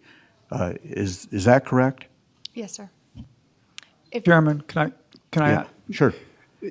Then you have. I'm completely lost if your answer is what I think it is, and I don't think it's correct, or what I'm understanding.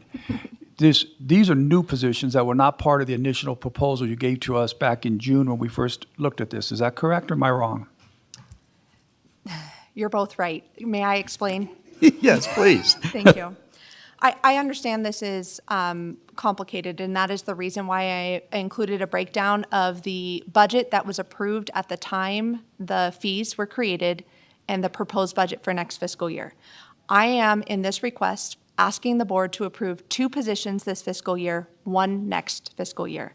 Of the 2 positions this fiscal year, the cost of those positions is approximately $50,000.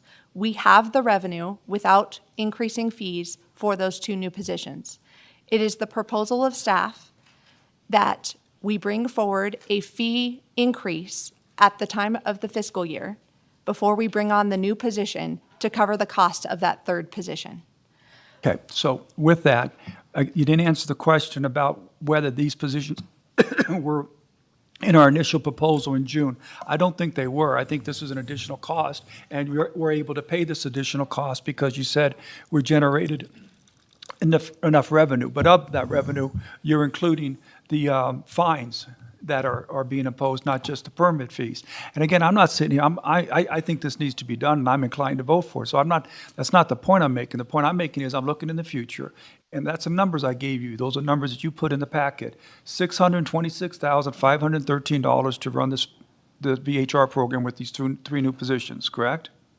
That is correct. And if I may just clarify, the office specialist position was included in the budget at the time the fees were created. That's why I said you both were right. One of these positions was in the budget, the others were not. And now we have two others. I'm Correct. talking about in the future. And again, it's $626,513. You said this year we're going to generate at the high end $581,956, and that includes the fines. What I am trying to say is, if that's the case, then the general fund of Douglas County is going to pay the difference. And if the fines decrease because people stop violating this, those numbers are going to go down more, and Douglas County is going to pay more. So what I'm saying is, as a board, we need to vote on an increase in fees to cover this. You're saying now that we're fine until the end of this fiscal year, but in the next fiscal year, we're going to have to raise those fees. So what I was mentioning to the board and trying to find out from the county manager or maybe the staff, how soon can we get this back on the board to vote for the increase in the fees to cover the entire cost of this, which would exclude the TOT tax and exclude the penalties? Because that's what needs to be done, at least in my eyes.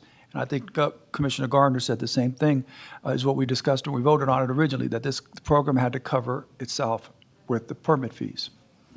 Mr. Chairman, if I may. Go ahead. We would propose that we bring forward the fee increase with the tentative budgets. We will begin hearing tentative budgets in March. So we could bring it back before then if it were the direction of the board. I could bring it back to the next meeting if that were the direction of this board today. So again, I just want to make sure the public knows, and I think this is what you said. We are not going to be going into the general fund for these additional two positions by the end of this fiscal year. The only time we would be going to the budget would be after the next into the next following fiscal year. And that's where we're going to be voting on the increase in fees. That is correct, sir. It would require action by this board with a fee increase prior to next fiscal year to ensure that we did not dip into the general fund to subsidize this program. Thank you. I appreciate it.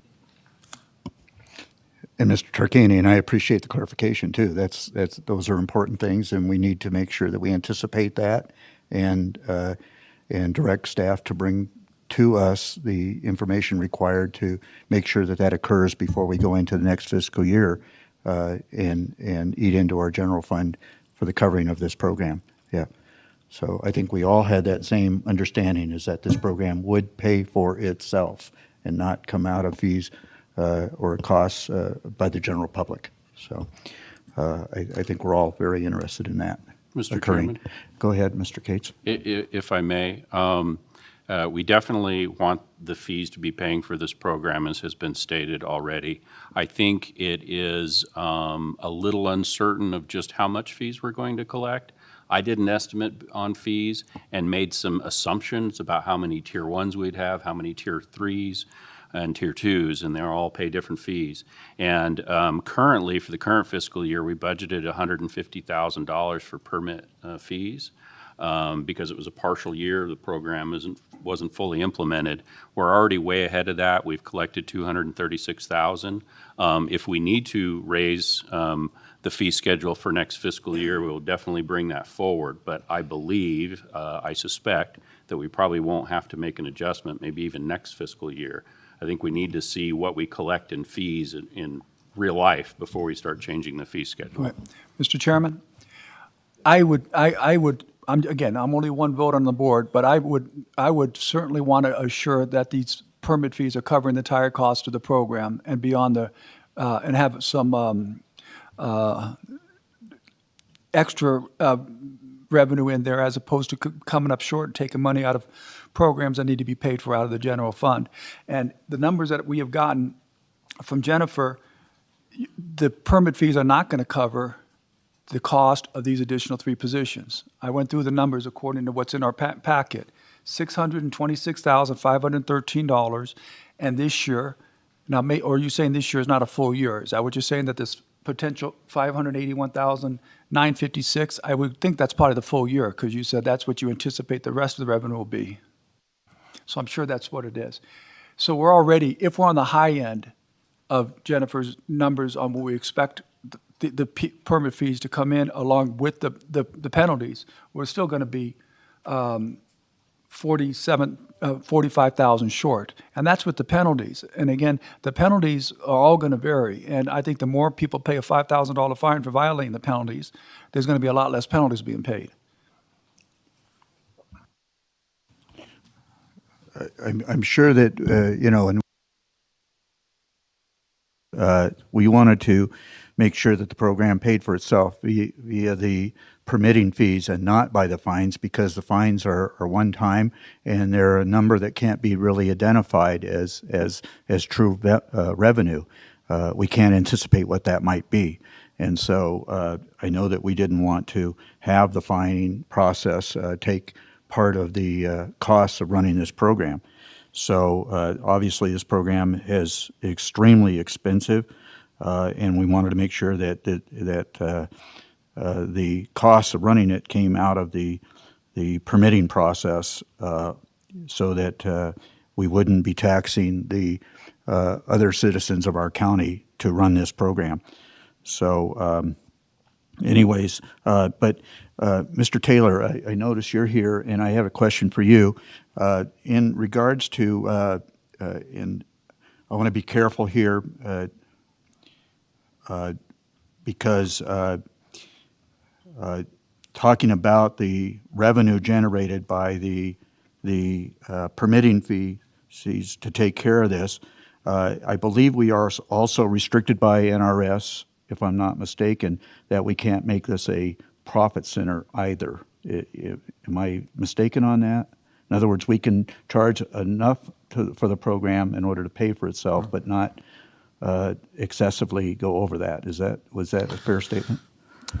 Yes, Sam Taylor for the Douglas County District Attorney's Office. That is correct, Mr. Chair. Essentially, if you start making more than what it costs to run the program, then you're turned into a taxation issue, which there are certain procedures you must go through in order to increase taxes. And I would also note for the record, with respect to the 2 reading issues, that fees are raised under Title 20 via resolution, so it would only take 1 meeting. Even better, right? Okay. Being an action item, we need to go to the public for public comment on this. Is there any public comment here in chambers regarding this program?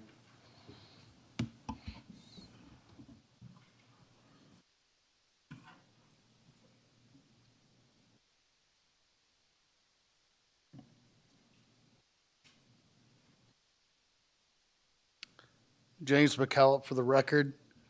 I really want to point out 2 things. I thank the commissioners for what's been said, that the project should pay for itself, should not be a burden to the county taxpayers, but also keep in mind, if this is the amount of help that is needed to administer the program, also not be a burden to county staff.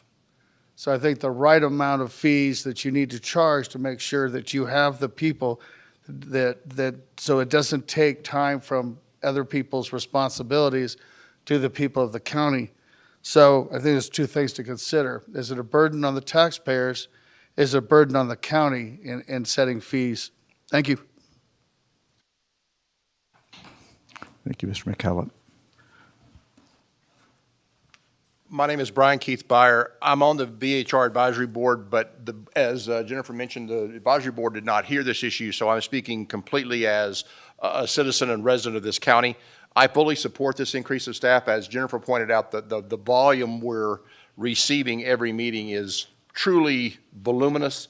The number of Tier 3 permits, I don't know if she shared that number with you, but you ought to ask her if you haven't. That number is incredible, the number that we'll be looking at over this next 12-month period. My only observation was I was surprised they were doing that much with so little staff. This isn't a huge number. I mean, it's not a huge number of hours that they're adding, and they will be taxed to get through all of the Tier 3 permit applications as well as all the other applications. As a taxpayer, I think I'm in full agreement with you that I don't want my property taxes to support something for the benefit of others. So I would also ask you to consistently keep that in mind, that this program ought to be paying for itself. I don't know if you can include legal fees in that calculation, but I'm sure if you do, it's going to be underwater for quite a while. I would also think about potentially hiring external legal counsel on a standing basis to potentially defend this program if that's needed. So there's a lot there, and I won't speak long because I think you're going to pass it anyway, so I won't take more of your time. Mr. Chairman? Wow, thank you, Mr. Byers. Mr. Chairman? We're on public comment right now, please.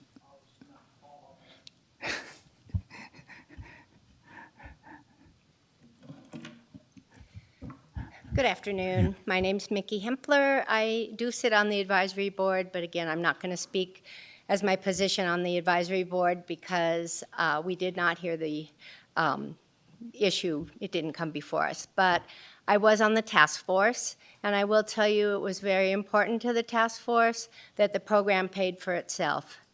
And I think it's really important that we bring this in-house because getting the information has been one of the most difficult things for both the task force and the advisory board. And getting information in-house versus an outside company has been a whole lot easier. I also wanted to speak to what Jim said about county staff. There's a lot of indirect expenses that aren't counted in these numbers with the numbers of hours that Jennifer and her staff spend on this. And I just think this is a really good start at getting this program off the ground. Thank you. Thank you, Ms. Pampler. I just want to, we're in public comment, so I will stay with public comment.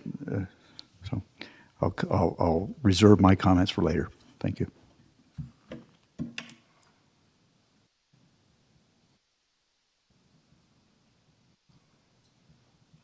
For the record, Tim Barabee, and I would just like to say that I'd like to make sure that the legal fees that we are incurring to fight lawsuits by VHR owners be included in the fees and costs, and that Douglas County residents not have to pay for this in our property taxes. This should be paid for by the people with permits. Thank you. Thank you, Mr. Ray. Are there any further public comments?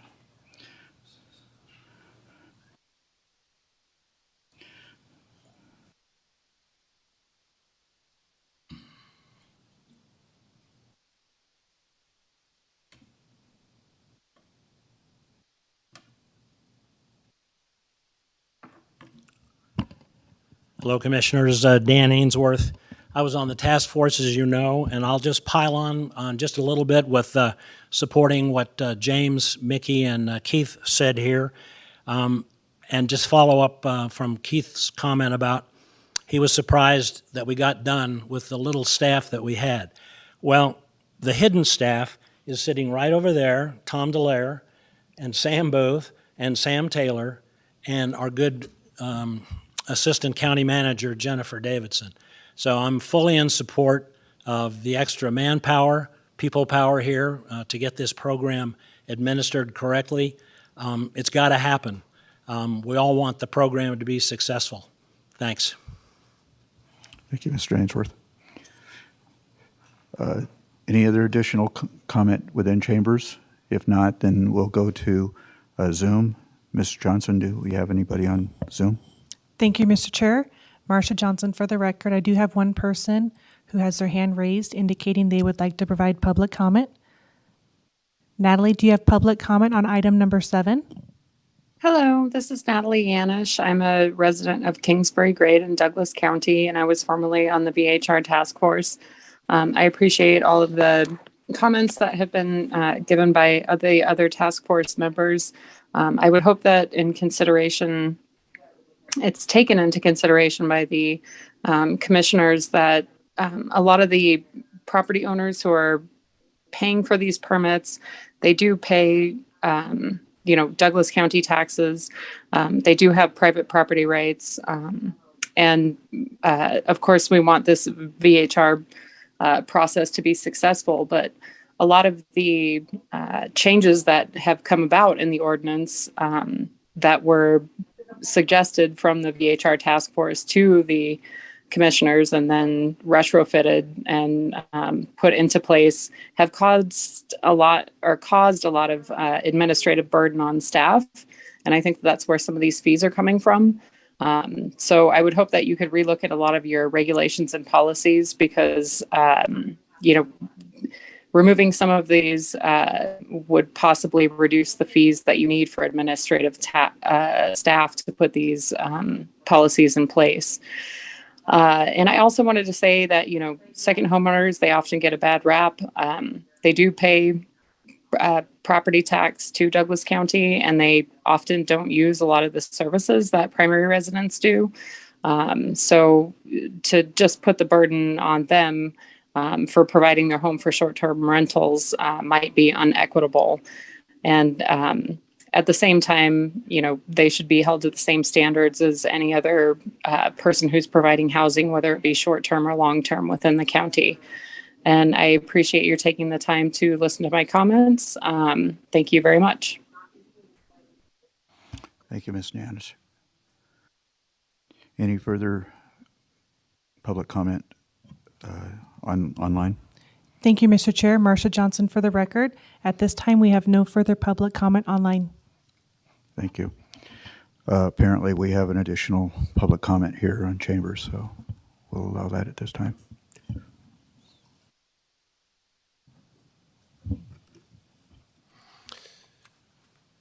Good afternoon. My name is Ryan Cates. And just on the context of this with regards to increasing the fees for permits, I would just caution against raising the bar for smaller individuals, not second homeowners, not the the wealthy individuals that can afford such an increase, and perhaps shift it to the taxes collected so that it's still the people that are using those services paying for it, but we're not increasing the entry fee so that more people can partake in this opportunity. Thank you. Thank you, Mr. Cates. Since no other public comment, we'll bring it back to the board for discussion and a possible motion. Any further discussion? Then I'll entertain a motion.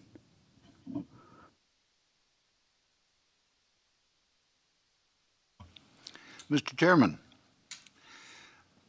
I move that we create 3 new full-time positions for the Douglas County Vacation Home Rental Program to include a VHR Program Manager, grade M1 at $34.64. Otherwise, I'm applying for it. Yeah, you and me both. It pays more than this does. Did I say that out loud? You can proceed with your motion. 34.64 to $51.97 per hour, and an office specialist grade A3 from $17.79 an hour to $26.68 for fiscal year 2021-22, and beginning in fiscal year 22-23, a counter technician grade T1 at $19.79 an hour to $29.68 per hour. The cost of the 2 positions is estimated to be $47,033 for the remaining portion of fiscal year 2021-22, and the cost for all 3 positions for fiscal year 22 through 23, beginning in July of 2022, is estimated to be $233,757. Thank you. I have a motion by Commissioner Rice. Do I have a second? Second. Second by Commissioner Noasad. Further discussion? Sensing no further discussion, all those in favor signify by saying aye. Aye. Opposed, nay. There's no nays. Motion passes 4-0. Thank you, sir. And before they go, I just want to, once again, this is just voluminous, as was indicated. And once again, if it weren't for the volunteers that come forward and serve on these advisory boards for us, I don't know how we could possibly do it. So thank you, Mr. Byers and Ms. Kempler, for your participation on that board. It's well appreciated. Trust me.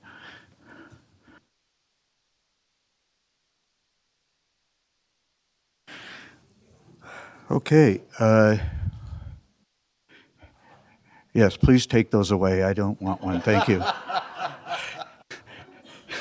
Please don't drop them on it. Yeah, no, yes. Yes. Okay. Yeah. Okay. Moving right along, item number 8 for possible action, discussion to review and update the Board of County Commissioners' norms and procedures and to direct staff to bring forward a resolution incorporating any requested changes to the norms and procedures at a future board meeting. Mr. Cates? Thank you, Mr. Chairman. So the norms and procedures are intended to guide this board and how they conduct their business and provide guidance to commissioners in general how they can perform their functions. The current boards and norms and procedures were established by resolution in 2017. The board has looked at this from time to time. They most recently reviewed it in 2019. However, no formal changes came forward or were adopted at that time. So with that, I'll turn it back over to you, sir. Thank you. Anyways, I had asked Mr. Cates a couple of weeks ago to bring this forward for this board to consider, since it had been some time that this board has taken a look at that. Certainly this particular board has not. I see 3 possible actions here. We can either adopt the resolution as is before us today, or we can ask for amendments, and upon agreement of amendments, we can adopt it with the amendments, or as I prefer, I would prefer that we and I'd already indicated this to Mr. Cates previously, is my preference would be for the Board of Commissioners, us, to take this document and further digest it for the next couple of weeks and look at possible changes, and then bring it back to us on the February 3rd meeting where we can propose changes and adopt that. So do I have any comments from the other commissioners in that regard? I like the latter of the 3. I think we should go through this thing in great detail. I had a recommendation in mind, but I'll keep my mouth shut until later. So I will entertain a motion to table this until the February 3rd meeting, where we will entertain changes. Is that a form of a motion? In the form of... Second. Okay. Well, I was saying I was entertaining a motion to that effect.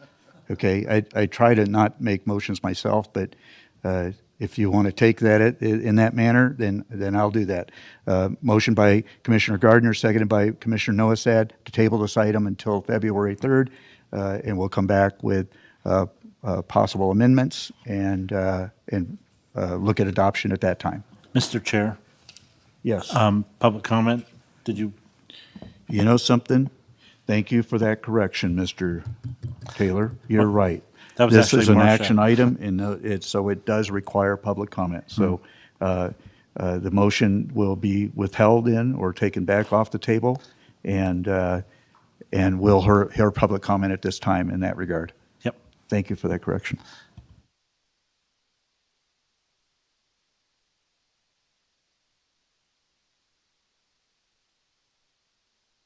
Is there any public comment here in chambers? Seeing no public comment in chambers, is there public comment online? Thank you, Mr. Chair. Marsha Johnson for the record. At this time, there's no public comment online. Okay.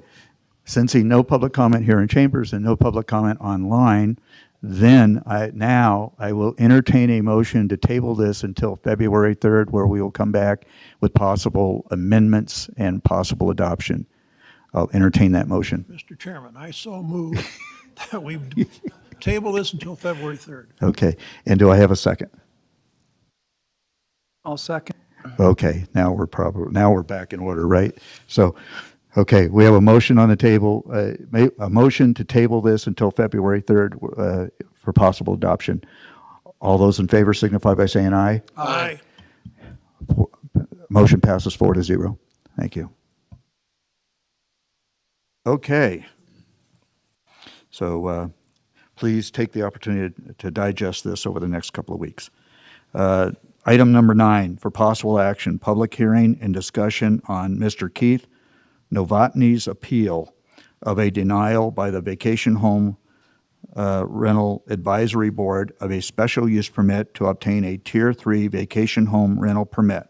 The application for a special use permit was for a 6-bedroom home, 12-person maximum occupancy located at 310 Paiute Drive, Zephyr Cove. Mr. Novotny has been issued a VHR permit, account number 084000262, with a parcel number of APN 1318-15-611-078. And I believe this is being brought forward by Community Development with Mr. Sambuth. Mr. Chairman. Mr. Rice. Mr. Chairman, I happen to live right around the corner from this property, and I have some very strong feelings, which I will not bring forth here. And I have been advised by our council that I should recuse myself and remove myself from the meeting while this is discussed. So I will be enjoying a cup of coffee in the back.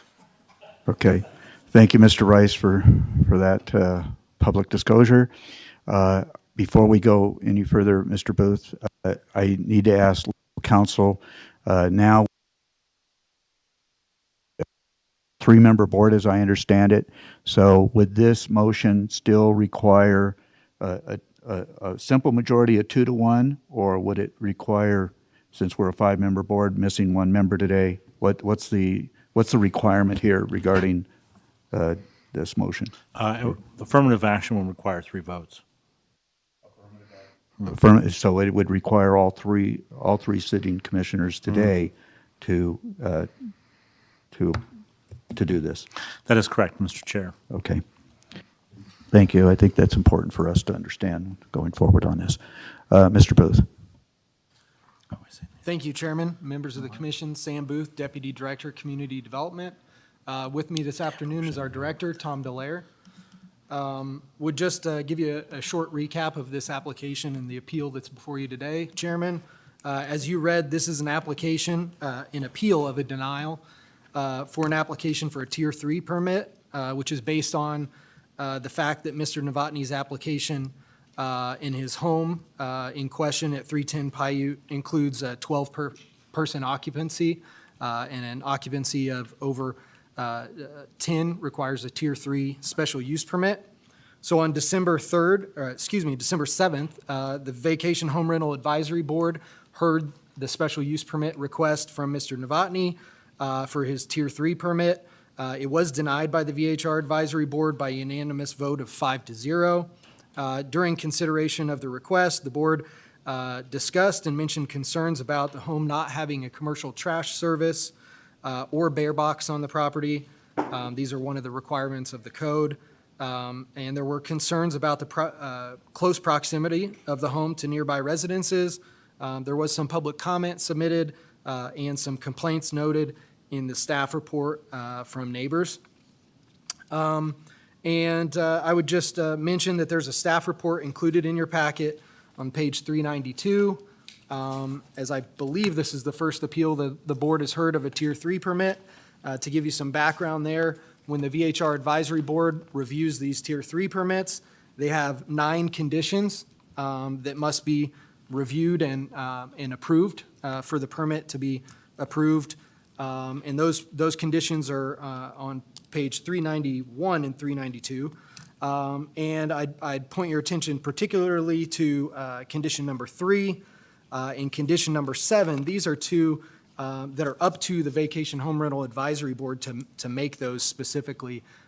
Staff cannot agree or disagree with those other than lend some advice. Again, in this case, with a 5-0 denial, the Vacation Home Rental Advisory Board did not feel that they could meet the conditions. Beyond that, I would defer to Tom Delaire. Tom has been in discussions with Mr. Novotny since the denial of his permit, and I know he's made some efforts to try to come more into compliance or address the concerns. Thank you, Mr. Booth. Mr. Chair, if I may. Yes, go ahead. So I reached out to Mr. Novotny before this item got published to see if he's made progress on the items that we had discussed during the Planning Commission meetings, which one of them was that he didn't have $1 million coverage. There was some issues with his changing the insurance back when the fire was going on. This was clear back, I think, in October, September timeframe when he was submitting his renewal package. And he has since obtained and we have a copy of the $1 million coverage that he does have on his facility now, on his building.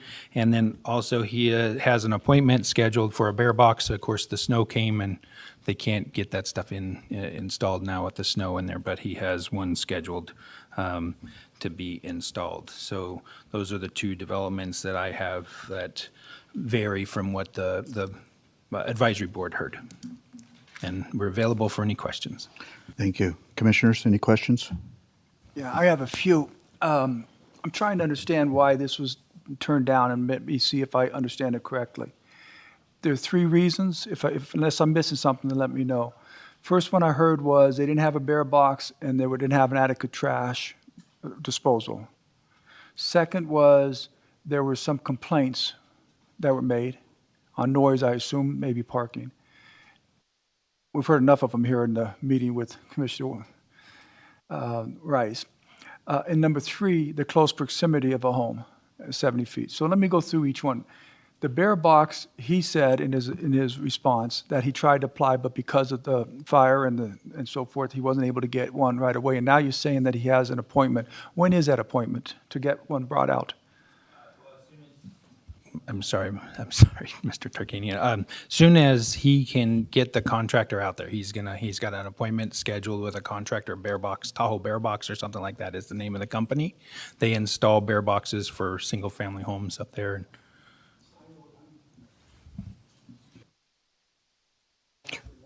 No. You can continue your exchange. All right. So if he gets that in there, does the staff believe the trash issue is resolved? Per the code, yeah. He can explain it a lot better than I can on how he operates the trash, and I would, welcome his comments on this, but he has a company that basically they have a dumpster, and they have multiple rentals up in Tahoe, and they go around and collect this after every rental and take it to the dump. So that's what he's explained to the advisory board. But the insurance is due to the fire. So because he made some modifications to his insurance to get to the $500,000 requirement, which is what he believed he needed to have for a permit. But for a tier 3 application, our code states that you needed $1 million. He and I back in September went back and forth on discussions with that, and he realized now he needed $1 million coverage, and so he has since obtained that coverage. So there's 4 issues. The trash in the bear box, which you say, at least to code, he's satisfying. The insurance, he's now satisfying.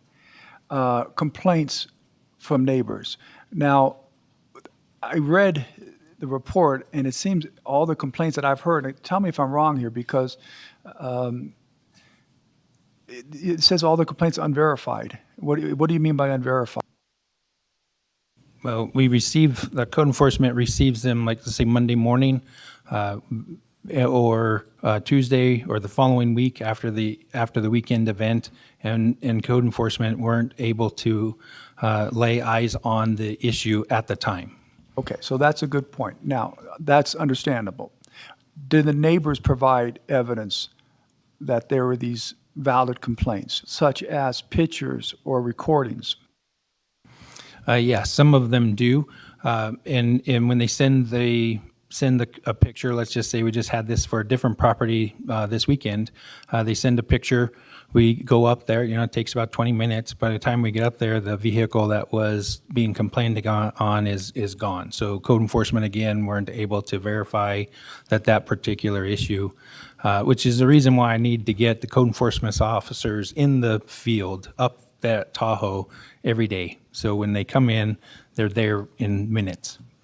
And it's absolutely, a lot of times, I just read, I think it was a email, maybe it was their supplement to our package, but somebody who had said, hey, I think it was dealing with this issue too, that they said how good the owner is and trying to comply with everything, and when you talk with them, they get back with them and they respond, but they hear all this noise, but it's really quick. By the time you call somebody, they quiet down, but it's in the middle of the night, they wake them up, and it's, causing problems for them and their family. So we can't expect as a board that you would be able to catch the action in place with this enforcement staff, but you should be able to verify it's going on with either pictures or some type of recording with your phone. Okay, so the second one, basically, you have some type of evidence that the noise or parking has been a problem. Close proximity, and I looked at these pictures, and I don't know how you're going to have too many places further apart from each other than this one, although I guess you said 1 is 70 feet. The other 3 sides are completely apart, is that correct?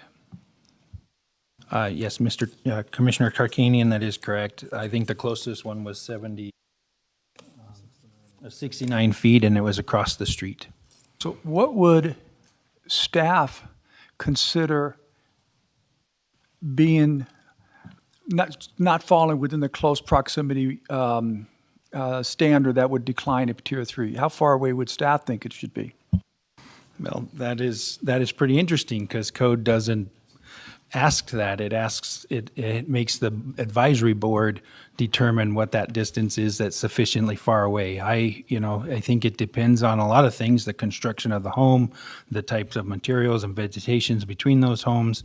Is the house the way it's faced? I mean, there's a lot of factors I think involved that needs to be considered in this kind of situation. One follow-up then, with respect to this specific application, the advisory board voted it was in too close proximity. Did they give a reason why? I do not recall a specific reason. They felt that it was close. We did hear, I think, six Tier 3 applications that day. I don't remember where in the range this was. It was fairly at the end of the meeting, as if I recall correctly. And they had a lot of conversation about that during the meeting. And there are some places up there in Tahoe that the house is on the edge of a hill. There's really neighbors like 200 feet away.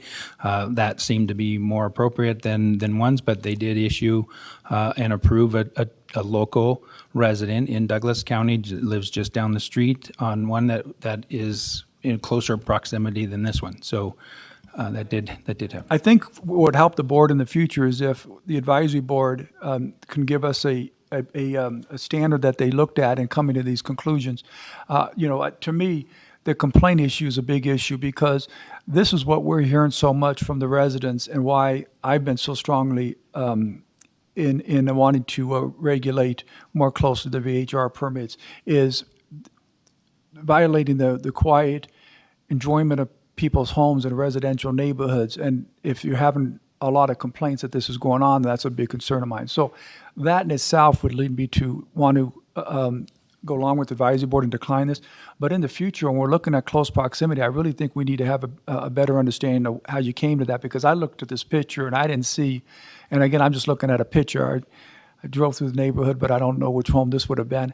And I wouldn't be able to, I don't know how I would judge it if I don't have some type of standard. Thank you.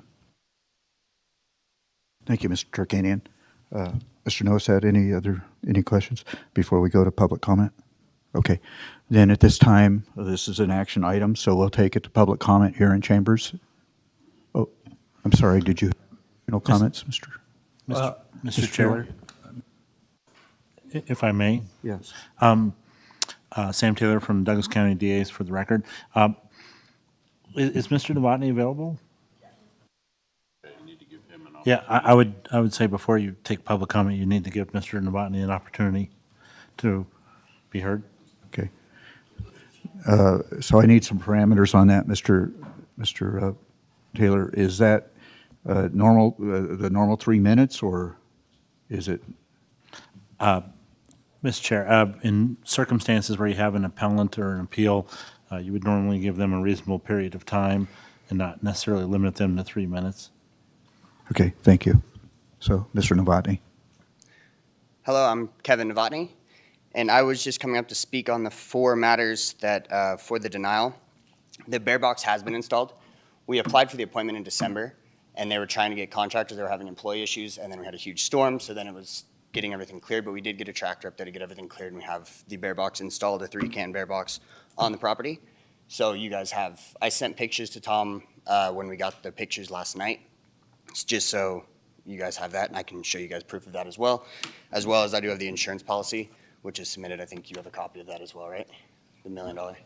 I remember seeing well, you and I talked about this insurance coverage, but I didn't check my email today. I've been working on the next board packet for this No worries. this morning. So that's taken care of. The trash, so the only reason we don't use STR is because with having rentals, we want the trash to be removed after every single rental. We have had cases where people have rented the house for a week or 2 weeks where we schedule a time to pick up so there's no excess trash on the property. We do have a commercial cleaning company that does clean the house, that takes the trash to the dump after every rental, or it's put in one of the dumpsters that we have for our other rental properties that we bring directly to the dump from there. So it is disposed of correctly. We do have record of that. It is disposed at a legal dump. So for those 4, and then the complaints. So I do have the 2 logged complaints that were brought up here for 8/2/2020, which did happen. Sometimes you have guests. This wasn't a maximum capacity guest occupancy. It was even less. And there are some people that just, it happens. 9/5/20 was actually a neighbor's friend who rented the house, the neighbor that is the closest proximity to the home. They were friends growing up. They had rented it, came up, they knew each other, they hung out together for the weekend. Nobody knows where the complaint came from, but they were together. I texted him and asked if he had had any issues, and he was like, no, they were perfectly quiet. We don't know where the complaint came from. So that was actually a neighbor who was participating in the home, the one that lives directly across the street. Yeah, no, Mr. Chair, may I ask a question concerning the complaints, or do I have to let him finish with everything first? How would you prefer to Yeah, go? let's let him finish, and then we can come back and Yeah, ask just one more, and then, so for the close proximity, that house that's close, the one that's 70 feet away across the street, is the front of the home. As you know, in Tahoe, everything is built on declines and inclines. So that's the garage of the house, and the top floor, the kitchen is in the back of the house, and then it drops down below, which is all concrete block on the back. So any noise from the back of the house can't really get to that. In the complaints that he did make, I apologize for misspeaking, they were doors opening and closing from taxi cabs, from people going to local establishments, casinos, bars, things like that, coming home, opening the door, shutting the door, and walking into the house. There wasn't loud music outside or anything of that matter. It was just the use of public easement, known as the road, of anybody closing taxi cab doors or Uber doors or anything like that, which is unavoidable in many ways. You can't force people to stay inside a home for the whole time. That's all for today. And you have questions for Mr. Yeah, Novotny? so you said there were 2 complaints, and you talked about them, then you just mentioned a third general complaint, which is the same one that we got in the email today in our supplemental package about the doors closing and so forth. My first question is, have there only been 2 complaints? It looked to me in the packet, like you mentioned, there were more than that. Let me look. I'll look. Go ahead. If I may, the one other complaint I did space on talking about was a picture of a bunch of cars parked in front of the property. That was the only parking issue we've ever had. That was actually us as owners using it. It was my 29th birthday, and my mom, who was sitting in the back, it was her 63rd birthday. Right? What? 60 seconds. 60 seconds. It was one of those birthdays. Probably shouldn't. Yeah. That was for that, and that was. All of those cars were actually local people. Some of them live in the neighborhood. It was our cars. We had our boat up there because we were going out on the lake, or our jet ski. Sorry, I didn't bring the boat up. They were all local family, friends from around the neighborhood. People lived in Round Hill that were up there for the evening to all go on the MS Dixie. Well, So that was what that issue. I wouldn't consider that relevant in this point. It's not dealing with the short-term rental point. It was in the complaint. Okay. That was But the what I'm just trying to figure out is how many complaints you had over what time, what period of time. I mean, to me, the thing that we've heard about your place is there's been all kinds of complaints, and the noise is bad, and we've heard it from some people. And anyways, I want to figure out what we have a record of, or what's been verified or not verified. And I'm talking about verified, not just by the enforcement, any other evidence. Yeah, so, Thank you, Mr. Miller. Thank you, Chairman. So we did receive one on July 19th of 2021. It was a noise disturbance, but again, it wasn't really substantiated based on the evidence that they provided. It was 4 days after the situation had happened. So this was one of those that was reported on Monday morning for a Friday evening incident. But again, did they give you any proof that this? No. I mean, because I get emails all the time from people that are showing me pictures, or even some recordings of the noises that are out there. I mean, if this is happening, then we need to have something to show, or we could have people just making things up. Okay, I'm sorry. Please go ahead.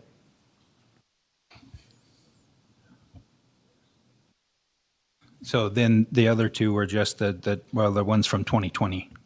So over the ones that he addressed earlier about the noise. So three of them from noise. We haven't received any that I'm aware of for garbage, just noise. And honestly, we do get a lot of people complaining about doors, people laughing and talking as they're going in the house, those kinds of things. And it's difficult just to verify those things without some sort of noise monitor on the home. So we've had 3 complaints in 2 years, basically. Part of our ordinance is we don't even take a VHR away unless I've had 3 violations, proven violations over a 6-month period, I think. But anyway, I guess the next question comes to this. Okay, you can't control people who rent out your place. They go out to the casinos and they come home late and they slam the door. But don't you see the problem for the neighbors? Then if you have 12 people that are doing that and possibly 6 different cars, and they're not people that live there, that are working or part of the community. They're out there basically vacationing and staying out late, and then them coming in at different periods of time, and most likely probably a little drunk. Don't you see the problem the neighbors have when this happens? Because they haven't denied you a VHR permit. You can get 10 people 10 people, right? It's over 10 to get you to tier 12. So you get 10 people to a room, and you want 12, and we're arguing over this. But you're basically acknowledging that there's been a lot of times cars are coming in and slam the doors and people making a little bit of noise coming in late at night. I mean, if you live there, wouldn't that be a concern to you, or if you have kids that are trying to get sleep and get up for school? So as I was explaining, that's just what one of the neighbors spoke. We've only had, again, 3 complaints in the past 2 years, and even prior to that, we never had complaints. We watch it. We 24-hour monitor. I personally watch it on weekend nights to make sure that people are coming home. We do tell everybody to be quiet as much as they can to shut a door. I mean, you're on an incline. If a car's parked up and you go to shut a door lightly, it's still going to shut loud. But you're in a street. Whether it's 10 or 12, doors are going to close and doors are going to open. We can advise, and we really ask. And we talk to our neighbors as well. If they have any issues, they all have my cell phone number. They can text me 24 hours. And they even attested to the moment they text me, I take care of it that moment. No matter what I'm doing, where I am, I wake up to every text message and phone call. I have a business that's 24 hours. So I acknowledge that it might happen at times, yes, but there's no complaints really about it. We manage it as best as we can, and between 10 and 12, we used to be at 16, so we've already lost 4 guests. So if, we're losing, well, technically 6 if this isn't approved, but we've already lost over 20%. Thank you. I'm basically done. I just wanted to say, I think from my standpoint, this isn't, the complaints aren't nearly as numerous as I had inferred them to be. And also, we've heard some comments during other meetings about this resident that it seemed like it was bad. I'm torn between it because I do want to protect the people that are staying there so they can enjoy their quiet enjoyment of their residence, but I don't think it's nearly, the evidence has shown that's been a real party house either. So I'll turn it over to the board. Thank you. Mr. Nosad, did you have questions of Mr. Novotny? I have a question, question for Mr. Dallaire. Does Title 20 prescribe trash service as a requirement? It requires a bear box or proof of a bear-proof storage area, basically, for the trash. It doesn't actually say you have to use South Tahoe Refuge for the garbage collection. Thank you. May I ask Tom Dare something? You talked about number 4, is that correct? It says the trash is kept safely, because this is a question I had, because it didn't say about the bear box. It says the trash is kept safely in the home during rentals, and, oh, no, that's his. The applicant has provided adequate public facilities. For the trash service applicants, okay. Well, just basically says adequate public facilities, right? Right, Mr. See anything about a bear box? That was a question I had too. I'm glad you brought that up, He Commissioner. he didn't have a bear box previously. He's got a company, they own a company that cleans and they have the trash. So they go and pick up to the house, physically remove the trash from the home and put it in there. He's calling it a dumpster, but it's basically like a dump trailer, and he takes it to the dump. So I appreciate it. I'm just trying to wrap my head around this, and Commissioner Nosat brought up a question that I had. Is a bear box required, or is it adequate public facilities which would require adequate trash removal? Yeah, that is what's required, a bear box, or you can do the storage solution and come up with your own version of removing the garbage. Mr. Chair. So Mr. Novotny is complying on those 2 items? He is now, yes. Okay. If no other questions for Mr. Novotny, we'll let him go and bring it forward for public comment. Okay. Thank you, I appreciate it. Okay. Do we have any public comment here in chambers?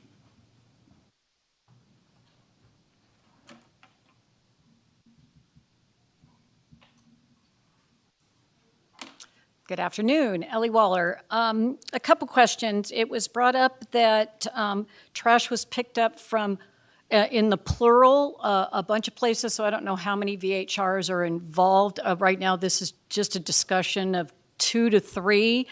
Again, changing a tier, I don't know how much that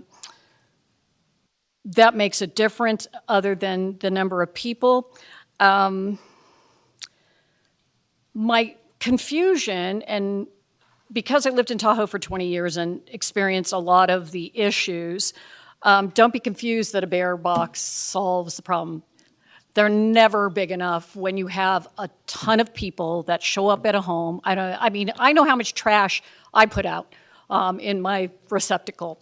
And what happens is, and I know people get educated, it sounds like the applicant here is probably posted, make sure, I don't leave trash out. But what happens is people get careless. They leave trash outside the bear box, so that isn't the total solution. Maybe the code needs to be amended and tightened up to say trash must be secured if it doesn't fit in your bear box. I don't know how much into the weeds we want to get, but this is a discussion for the advisory committee, maybe.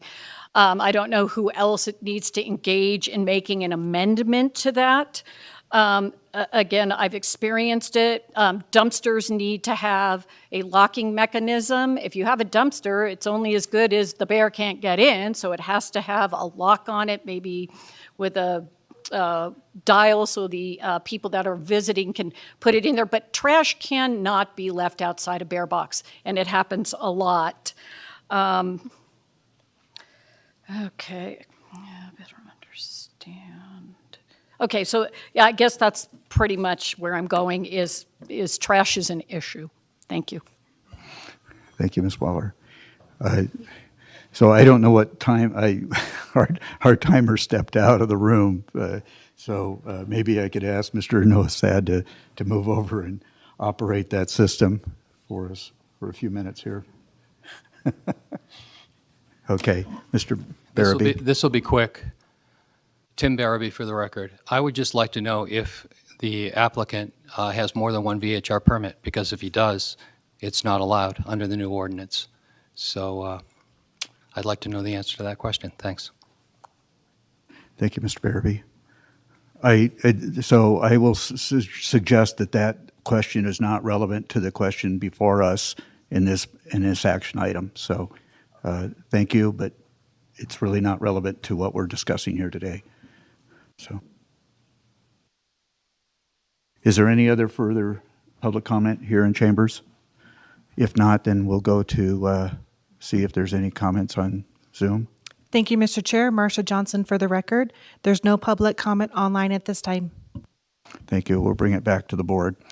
I haven't commented yet on this, but I see this as a quality of life issue, and the overriding questions in regards to the surrounding neighborhoods and surrounding neighbors and the complaints that we've received. I'm also, our Vacation Home Advisory Board has only been in place for a very short period of time, and so I'm disinclined to override a 5-0 decision by them to deny a special use permit. That doesn't, the special use permit is exactly that, a special use permit, and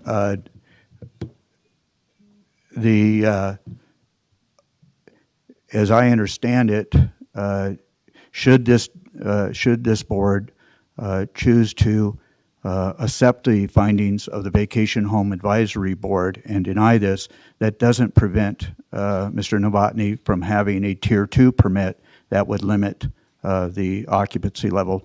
Is that a correct statement, Mr. Taylor? Yes, Sam Taylor for the record, Douglas County DA's office. That is correct. He would be entitled to a Tier 2 permit with a total maximum occupancy of 10. Okay, so as I understand it, he's had a permit. The only thing that he's trying to do is apply for a special use permit based on the fact that we have changed the rules and now the occupancy level is smaller. And so by denial of so this is the renewal process, but it required a special use permit because of the occupancy levels. Is that correct? Again, that is correct, Mr. Chair. I mean, it's part of the process and changes that resulted from ordinances 2021-1582 and 2021-1588. And so where we're at right now is that he would be allowed a Tier 2 permit in the event that his Tier 3 SUP is denied. Thank you.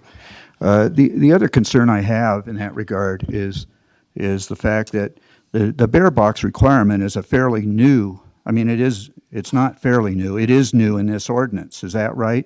So prior to now, and I don't know how long Mr. Novotny has been operating as vacation home rental, but he saw no purpose in taking care of that issue until we enforced that issue through the adoption of this ordinance. Is that true? Tom Dallaire for the record. Yeah, yes, Commissioner or Chairman Gardner, you're absolutely correct. That is. Okay, so that's my feelings in regards to overriding the denial by the Vacation Home Advisory Board on a 5-0 vote. So I'm disinclined to do that, but then it's up to the commissioners to make motions in this regard. This is an action item. So if there's any other questions, you're welcome to ask. Yeah, I have another question. I'm completely confused now, Tom. I thought when I just asked a question regarding the bear box in response to Commissioner Nowosat's question, you said a bear box was not required. It was either a bear box or the other avenue that he's using. Now, Mr. Commissioner Gardner's statement is one of the reasons, I don't think the only reason, one of the reasons for his denial is because he didn't get a bear box and he basically knew he had to under the ordinance. Can you please clarify that? It's a bear box or an alternative solution that is bear proof. And the alternative solution that Mr. Novotny had made that went to the advisory board was that they pick up the garbage. The house is stored in the home and they pick up the garbage after each rental. And that's what I thought you had said. So the other, and I haven't heard from you, and I don't know, I don't believe it was in the packet, that the alternative solution was not adequate. And if it isn't, then we really need to straighten that out for the future. What is going to be adequate for trash disposal? Because you can't just have it vague like that where you're saying a bear box or something, and then you don't state what that something is. Yeah, no, I've had a lot of conversations with, I'm sorry, Mr. Chair, if I may. I've had a lot of conversations with staff about this particular issue, and it's difficult, the way it's worded in code, it's difficult to come up with just a standard solution. There's some documents that we're working on with the advisory board members that we will have the applicant start explaining their solution and signing an affidavit, and then the county can approve that. So we do have some. A great example would be in a house, I can't remember the address off the top of my head, but they have a little unit, like a storage shed that's built into the home that's locked with a metal door that goes into a little unit where they store their garbage. It's a little safer than, I think a bear, it depends on the size, can still get in that unit, but it's not like a garage where it's a thin metal door where they can just walk through that thing and get to the garbage that they want to get to. And that's what we're trying to come up with on these solutions, is that there is a solution at the home for secure storage of garbage. And the bear box is what we've used, and he's provided that. Chair, final statement. Well, then I think with respect to this applicant, we can't hold him culpable for not having a bear box if it wasn't the only solution. And he is now trying to get a bear box as fast as he can. Now, that doesn't excuse the noises and the parking issues that have come there. I don't want to make that clear, but we're going to have a lot of these in the future. I think it's clear that we make it clear why we're ruling for something or not something. I agree. Mr. Chair? Mr. Noah. Question for Mr. Dallaire. In item 9, the last sentence says, Mr. Novotny has been issued a VHR permit. Is that a tier 2? Yeah, so per code, which he has 180 days to obtain a tier 3 permit. So his expiration, I think this was around 1st of November when it expired. We issued the permit. He has 180 days to operate as a tier 3, so that I think we put that in code to allow these owners that may have had reservations in the home to give them 6 months to get the occupancy down to what they're getting a permit for. And they have 180 days to comply with that because we did reduce their occupancy in the home by 4 when we did the code. And so I think that's what this buffer area was, that 6-month period. It's 180 days. So that gives the owner time to satisfy reservations that have been made in advance? That is correct. Okay. Gentlemen, this is the action item, so if there's no other further discussion, I would entertain a motion.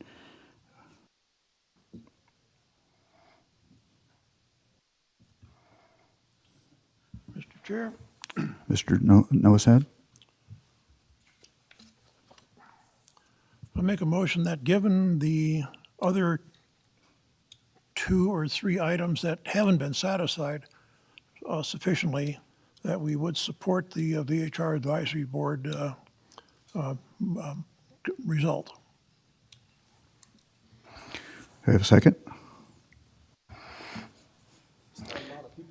There's not a lot of people left here, so if you are disinclined to second it, I will second it. But Well, you can, Okay. as I mentioned, I could go either way on it because I think that he has satisfied all the other problems except for the noise variance. I thought he's not going to win. You need a unanimous vote and you're not going to get it. So I could second it and we can vote on it. But I would like to tell the applicant, is it okay to say something? Or do we take the we're in vote? the middle of a motion, so not at this Okay, time. All right. Then I guess I'll second it. Okay, so we have a motion by Commissioner Noah, seconded by Commissioner Tarkanian to deny the appeal and uphold the vote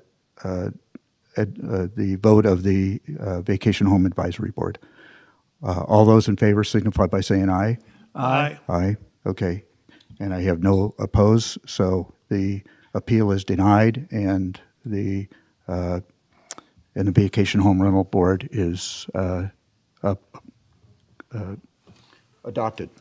Mr. Chairman, can I say something before the applicant walks out? Sure. You know, this was in my view, I don't know about the other board members, this was a close call to me, and the problem is the complaints, and even though there hasn't been a ton of them, there's still been 3 in 2 years, and that's a lot. I would say, and again, I only have one vote, is if you rent it out this next year and you don't get any complaints and you take good care of it, and come back to the board maybe, or the advisory board first, maybe they'll be more inclined to vote for it. I know I would be if you didn't have the complaints. Thank you, Mr. Turkanian. Okay, very good. Well, we have one last item on the agenda before we get into the closing public comment.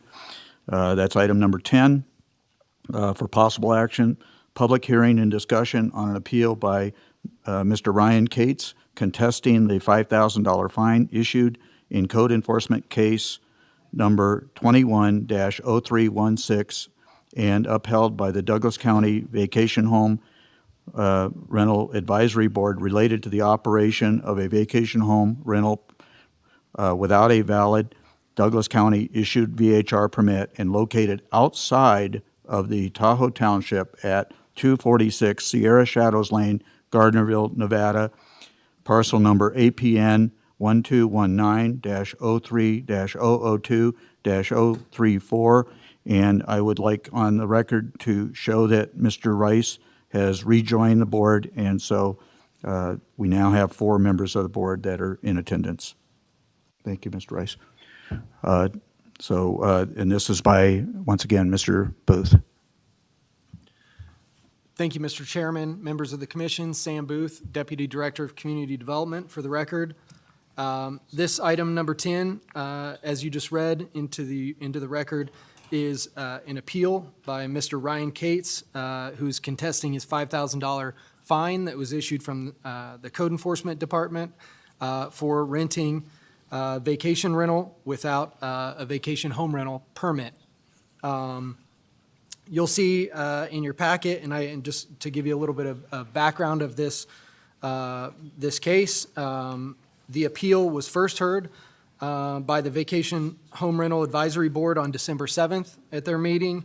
At that meeting, the board voted 3-1 to deny Mr. Cates' appeal of that $5,000 fine. During the appeal, board members mentioned that, by renting rooms in his home, a violation of the VHR code was established. They believed, additionally, we note in the packet, that there were no health inspections conducted on the property, transit occupancy taxes for the 35 stays between March and October of 2021, at least to our knowledge, have not been paid as of yet. I understand, and Mr. Cates submitted a letter that's in your packet on page 448 and also made testimony before the VHR board that he did not understand in Title 20 that he believed he was operating as a bed and breakfast and not as a VHR, and that his understanding of the code was that a special use permit was not needed for a bed and breakfast. I know he had stated those things. We had some discussion about this with the VHR board about whether or not it is or isn't a bed and breakfast or isn't a vacation home rental.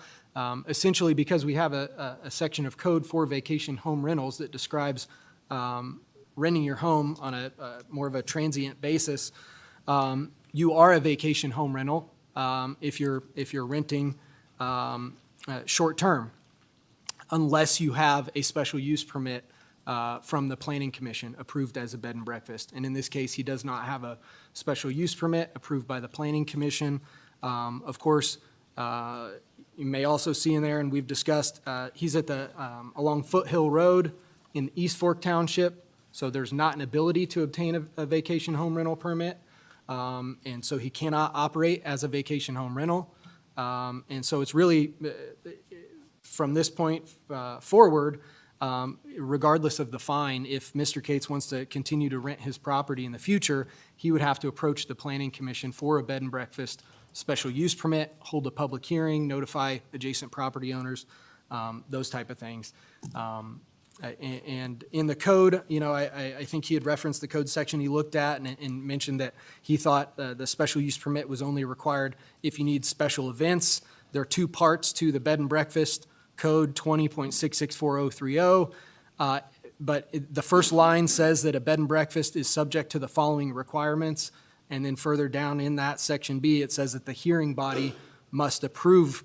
And then it goes on for those conditions and says that the hearing body's approval of these uses is subject to the requirements of the special use permit. So I believe it is there. I understand much of what's in Title 20 can be confusing if you're not used to looking at it. But I think some of the requirements were there if you were looking for them. Thank you, Mr. Booth. So let me ask you this question real quick. We do not currently allow vacation home rentals in the East Fork Township, below the Tahoe Township.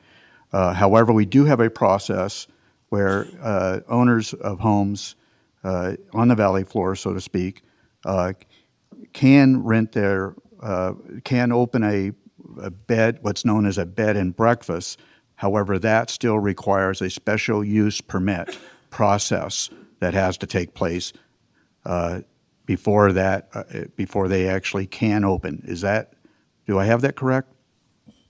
That's correct, Chairman. Sam Booth for the record. And it's not in every zoning district in the East Fork Township. It's SFR, single family residential, half acre or larger, essentially half acre, 1 acre, 2 acre. And then we have our multifamily 5 acre and 10 acre. It's also permitted in the agricultural and forest and range zoning districts, but not those smaller SFR 8,000 or SFR 12,000 zoning districts. So most of the larger, half acre or larger residential zoning districts allow a bed and breakfast. You have to make an application, go before the Planning Commission for a public hearing, and receive approval of that. Thank you. Commissioners, does anybody have questions of staff? I had a question. What is the fine or penalty for operating a bed and breakfast without a permit? Yeah, Tom Delaire for the record. The fine would be probably, well, when this happened, it would have been $150 a day for that instance. And he did, Mr. Cates, once he knew he was in violation, he took down his ads. He hasn't rented since and has been compliant. I haven't seen an application from him come into the planning department that I'm aware of.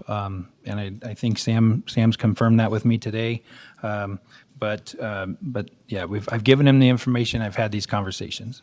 That's not what I was asking. I mean, you don't see the parity here? If somebody wants to claim they were running a bed and breakfast but did it accidentally, they pay a $150 fine. If they get a VHR, they're paying a $5,000 fine.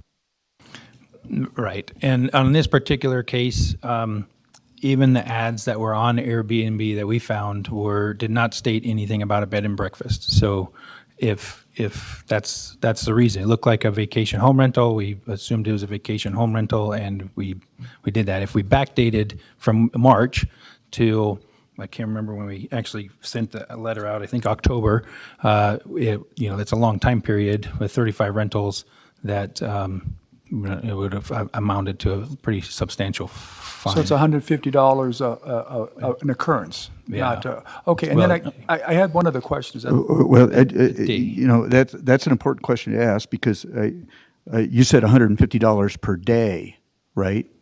Okay. Yeah. Whereas operating an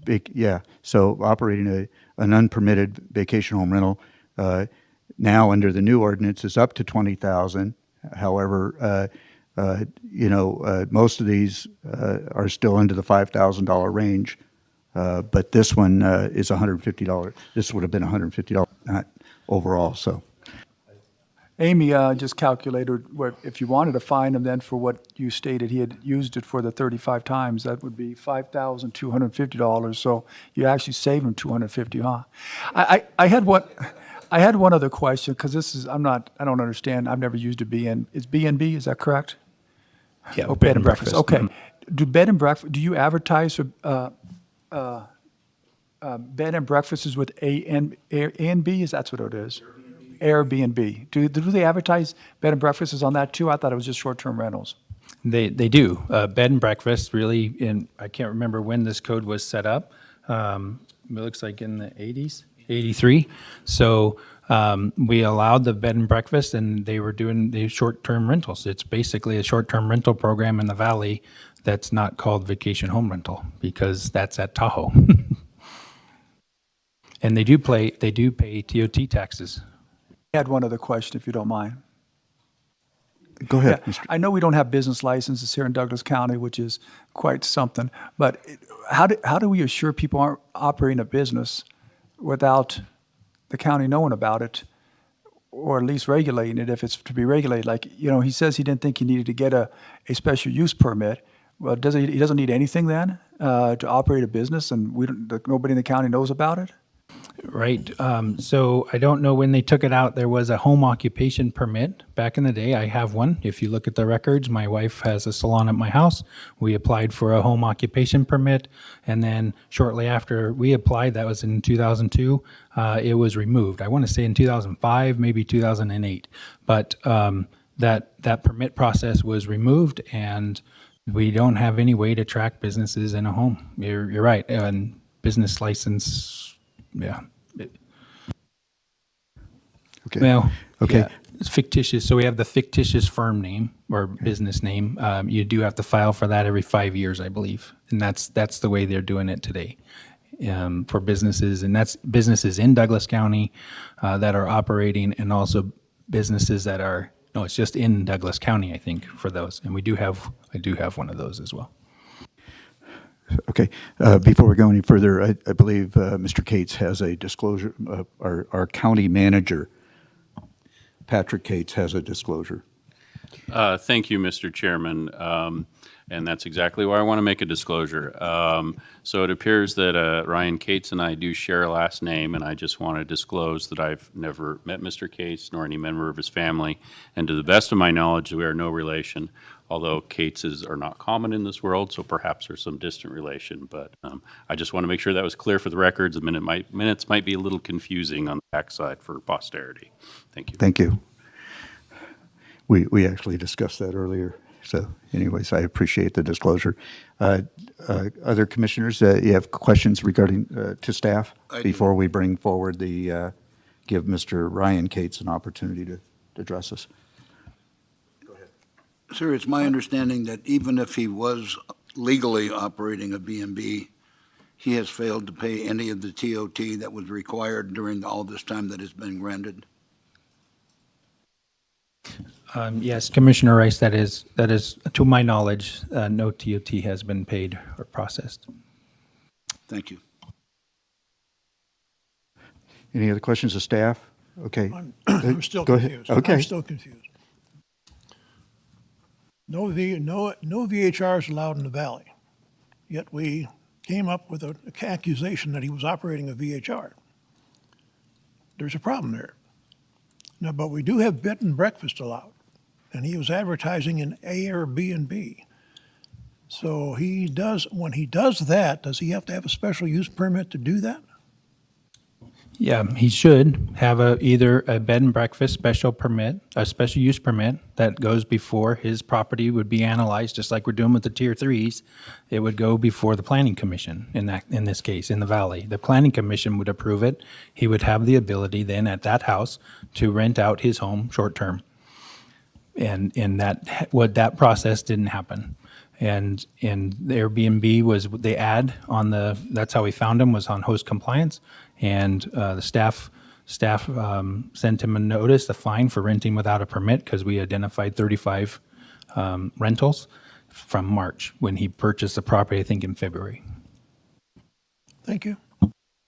So my concerns here are that, and it's something that I've been asking HDL to do is to search out those, because we do get reports of unpermitted people, citizens operating vacation home rentals or B&Bs, or advertising on Airbnb, or doing VRBOs, vacation rental by owners. We're hearing some issues regarding Topaz Lake and the surrounding areas of there, and other places in the county. And we need to respect the county code in that regard, that those still all require, if they want to operate as a bed and breakfast, it's my understanding they have to go through the special use permit process through our planning commission. Is that's correct, right? Yeah, Tom Delaire for the record. Yes, Chairman Gardner, you're exactly right. And the actions you guys have taken earlier this afternoon is going to help that immensely. Right now, we've got 2 code enforcement officers that are reviewing only the permits up at Tahoe. If you look in the staff report, you'll see a discrepancy between March and October. It was October, we finally got a break from dealing with all the questions that were being asked of staff on the VHRs. And one of the code enforcement officers ran this report and found that he was renting 35 times, which is pretty significant. The ones in Topaz, we've run those as well. They haven't rented in 2 years, but they did rent 2 years ago in only 1 or 2 times. So we are working on those. But it's right now, the priority is trying to get the permitting done, and this additional staff that you guys approved today is going to allow our code enforcement officers that we have on staff today to be out doing the research that they need to catch this stuff, be on top of the garbage the day of, when it's called, and that's exactly the direction we're heading. Thank you. If there's no further questions of staff, I will bring forward, give the opportunity to Mr. Ryan Cates to come forward and speak to us.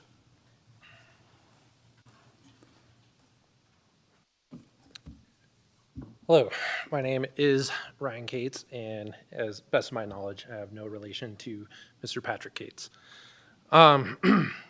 Before I really get into this, I'd just like to clarify something that Mr. Taylor and I chased each other's tails on last time, and it's how the bed and breakfast fine would be assessed in this situation.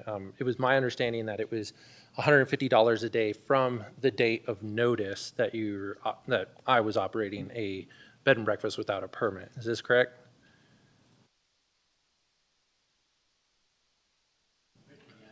Either Mr. Delaire or Mr. Taylor. Sam Taylor for the record. Yes, that is technically correct. Under 2034, Chapter 2034 of Title 20, yes, it is 20. It is basically you get 10 days to comply, and if you do not comply within a 10-day period, then you can be fined $150 per day up until the time that Ordinance 2021-1587 was passed in October 22nd of 2021, which changed the fine to $250 per day, which, by the way, I might add that you are subject to now if you're arguing that you're under Someone from the planning department contacted me until Mr. Delaire did on December 3rd, days before my hearing here. And so there's been a real lack of communication with the public. As we've heard all throughout today, there's a lot of staffing issues in the county at every level, including the VHR board. And so I take ownership that I made assumptions that turned out to be false, and I'm in the process of correcting them, and I am trying to correct them. I'm in the process of getting my application submitted for a bed and breakfast. It's what we've always intended, my fiance and I, for this home to be. Shortly after my hearing with the VHR board, I got very ill, and I was in bed for 3 weeks, and even went to the emergency department because I was coughing up blood. So I was very sick, and that's why some of this has been put off. And you haven't gotten an application for me yet. But I would also like to just further clarify how that bed and breakfast fine would be assessed. It's, again, so from the date of notice, which I've never officially been notified that I was operating a bed and breakfast, I was been notified that I was operating a VHR. Even if I was notified, I immediately shut down services. Mr. Dallaire, would that constitute me coming into compliance?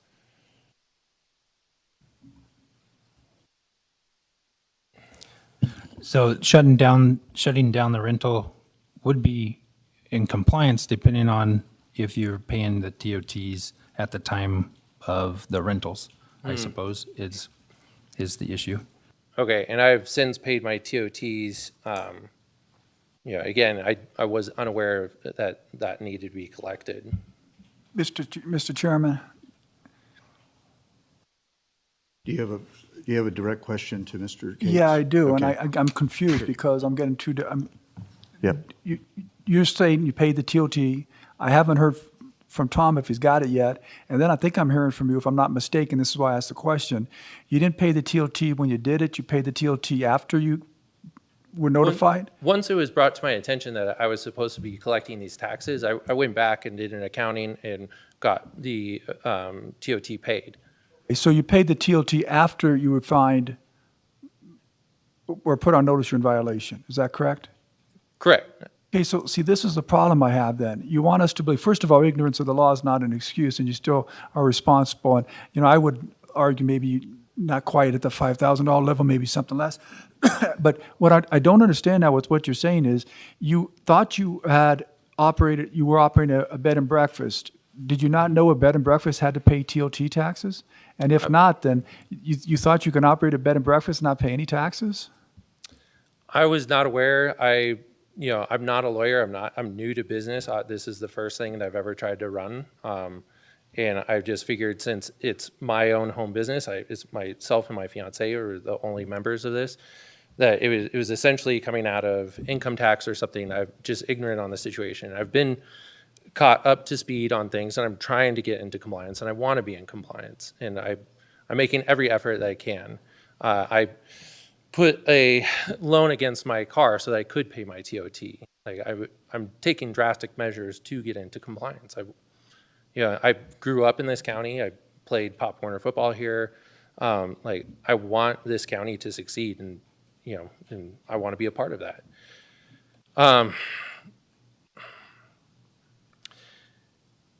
In any case,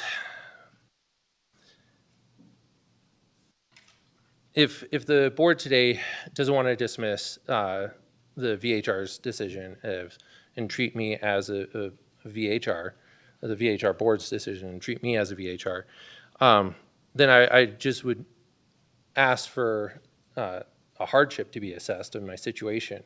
The $5,000 fine, at the time was the maximum amount allowed for the worst offenders, and I don't believe that I'm that. I've never had any kind of complaints against me. If you go by the house, you would hardly even know that anything's going on there other than just standard normal living. I live on property with my fiance. We are there all the time. She works from home. There's always someone home. So we were keeping very good accounting of our guests and keeping them accountable and making sure that there were no parties or anything like that going on. During this entire time, and it plays into my whole ignorance of the situation, my family suffered countless hardships of personal loss. My cousin was hit on his motorcycle by a distracted driver and killed instantly. My dad suffered a major stroke at work and died alone in his car. My dog passed shortly thereafter that. In a month to the day for my dad's passing, my uncle collapsed from a heart attack and died.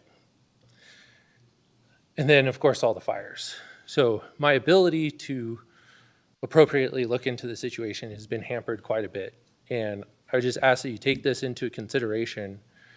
And then also my personal finances, I've stepped away. I'm a ICU nurse. I was working travel assignments throughout Northern California and Northern Nevada.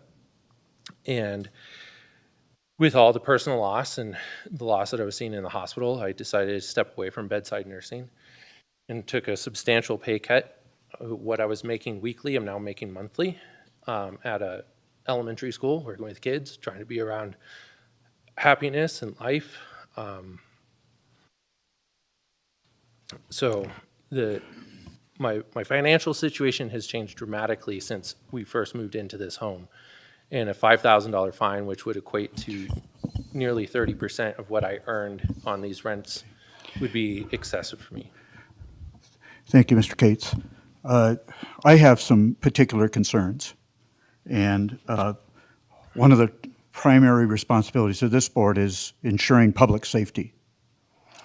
I can sympathize with all of your tragedies that you've occurred in your family, and I can appreciate that. However, I have to look at the 35 instances where you rented out your property, whether you knew or not, whether or not you were supposed to have a vacation home rental permit, which is not allowed on the valley floor, or a bed and breakfast permit. And Mr. Tarkanian very adeptly identified that as ignorance is not a defense. But, you know, we have very specific reasons why we require vacation home rental permits, and very specific reasons why we require a special use permit on the valley floor for a use of a bed and breakfast. And one of the primary things is inspections by fire facilities to ensure that that home is safe to bring other people into your home and to rent it out. So for you to do this once might have been a mistake, but, you know, 35 times is overriding to this commissioner. I have a problem with that, putting those folks in jeopardy without all of those permitting processes. As it's been adeptly pointed out, that's 35 instances. That's not necessarily 35 days, and the fining process was $150 a day. So we're just estimating it to be $5,250 based on that versus the $5,000 for a vacation home permit or operating without that. So I'm disappointed that you actually, and especially being a nurse, putting our residents, our citizens, and our visitors at risk to their public safety. So that really bothers me, and I think that's one of the first responsibilities of this commission. So I appreciate your comments, and at this time, unless you have other things to report to us, I'd like to go to public comment so we can allow the audience to take a look at this. And my other question is for you. I did have another question. How long would this have gone on if our vacation home rental people hadn't caught it? How much longer would it have occurred? I have no idea, no concept in understanding that. So I once again, I appreciate your concerns and your tragedies and all the other things, but I'm having some, unless I hear something from public comment, I'm having a real problem with this one. Thank you. I would just ask, because I am in the process of obtaining the special use permit, and I've come across no such requirement to have fire inspection done, health inspections done. Health inspections are required of bed and breakfasts that are preparing food on property for their guests, and that's a may, not a must or a shall, provide food for our guests. And so during COVID, we are not going to provide that service. And so, again, I've not found anything during my time for my submittal of a special use permit as a bed and breakfast that requires any kind of fire inspection or inspection of the property otherwise, other than I'm in the middle of having a traffic study done. But as far as concern for the health and safety of the community, it's not my knowledge that any of the other operating bed and breakfasts in the area, which there are several over in Genoa, have underwent any kind of fire inspection.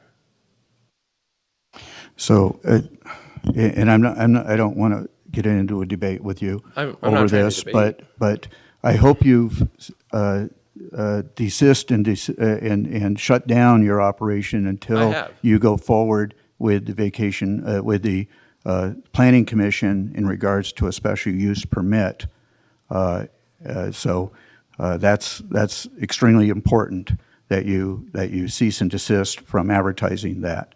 Until, Mr. Chair, I did you know, immediately so- when I was notified. Yeah, As soon as so- I took this very serious from the start, and Okay. I'm doing everything in my power to become compliant. And, you know, even if there isn't a requirement for a fire inspection, I would gladly undergo it. My property was built in 2006. It's all up to code. I have carbon monoxide detectors, smoke detectors, wired in, hardwired to the home. The entire home is alerted if someone burns a piece of toast. I would take it very serious. I hear you. I hear you, but 35 times. I wish you the best of luck with our Planning Commission in getting a special use permit approved so you can go forward with that. I believe that the Planning Commission has the ability to issue special use permits without that even coming to this board. So I wish you the best of luck with the Planning Commission and future ventures of yours. Can we go to public comment? Because this is important for my future endeavors, Mr. Dallaire, I'm coming across no such thing for any kind of inspections of bed and breakfasts. And it's pertinent to your decision at this time, I would believe. I'm not sure that it is pertinent to this particular question. I would encourage you to spend time with Mr. Dallaire, with Mr. Booth on the requirements for a special use permit for a bed and breakfast before you go and present that to the Planning Commission. Thank you. Mr. Chair, Mr. Nowasad? you want to go through public comment first, or you want? Yes. Yeah, I'd like to go to public comment. Thank you, Mr. Cates. Any public comment? And then Ms. Johnson will go to public comment on Zoom too. Thank you. Ellie Waller, for the record, I don't have the special use permit information in front of me. I'm not sure what the details of that are, but I think our bed and breakfast code 20.64.303 bed and breakfast says the facility must meet the requirements of all other applicable regulatory agencies, including the State Department of Health. So again, I don't know if at this point what those things are. It really can be made a little more clear in future updates of whatever codes we're going to do. But I do believe it does imply that there are other applicable regulatory agencies that need to be addressed. Thank you. Okay. So I would ask that public comment be limited to directly to this particular item on the agenda and whether or not this board should uphold the Vacation Home Rental Advisory Board in the imposing of a $5,000 fine for the operation. That is what this agenda item is, and that's what we need to keep public comment to. Thank you. This gentleman seems to have gone through a lot of problems, and I'm sorry for that. I think you want to be careful about having different fines for different people. You've had the fine based on what happened. I would assume that the fine would be the same for anyone that did it. And so if he didn't understand, he should have found out what he needed to do to operate it in this county and done it the right way. So I would say that my advice would be that you impose the fine. Thank you, Mr. McCallum.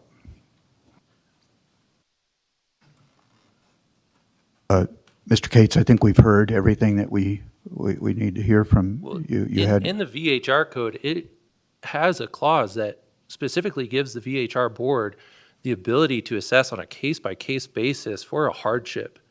And a member of the board has already expressed his unwillingness to do such a thing because he doesn't want to set a precedence that would then make the VHR board have to hear on a case-by-case basis. And I don't think that that's upholding of the VHR board's duties. That they need to be hearing on a case-by-case basis for a hardship.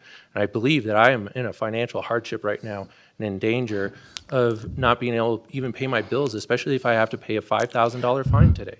Thank you, Mr. Cates. Appreciate it. We'll now go to public comment. I see no other public comment here in chambers on this issue, so we will go to public comment online, if any. Thank you, Mr. Chair. Marsha Johnson for the record. I do have someone online who has indicated they would like to provide public comment. Eric, do you have public comment on item number 10?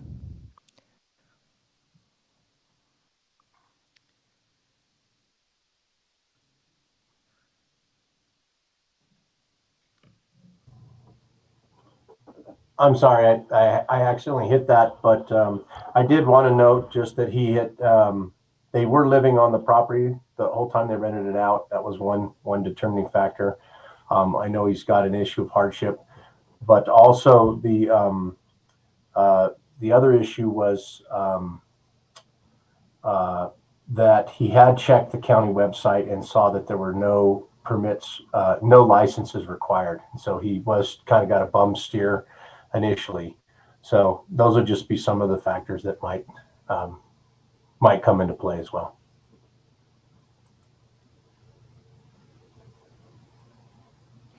Thank you, Mr. Gervin. Mr. Chairman, I have a question for the last speaker. Well, we're in public comment. I don't. Okay. He's our fire marshal. Oh, okay. Is he still online? Yeah. Yes, I'm available. Mr. Gavin, you would be the one conducting the fire inspection, is that correct? Not in East Fork. We do that up in Tahoe Township, but yes, we do the inspections for the vacation home rentals up here at the lake. All right, so it would be East Fork Fire that would be doing this inspection? Yeah, my understanding is they would do it as a business inspection. If they have the bandwidth to be able to do that, that's but that would be a normal course of business for a business. Thank you. Okay. Any further public comment, Ms. Johnson?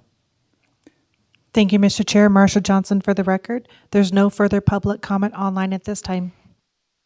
Thank you. We'll bring it back to the board for possible action. Mr. Chairman? Any other discussion? Mr. No said? Yes. I have in front of me a certificate from the Secretary of State that says Nevada State Business License Alpine Shadows LLC. There are many conditions imposed by this permit, one of which is lead-based paint disclosure, vehicle parking. Now, I'm wondering if Mr. Cates read the details of that business license. And if he did not, then ignorance of the law once again. Okay. Thank you. So, Point of maybe you can tell me how we work on this. Okay. If I want to make a statement stating why I'm voting a certain way, can I do that after the motion is made, or do I have to do that before the motion's made?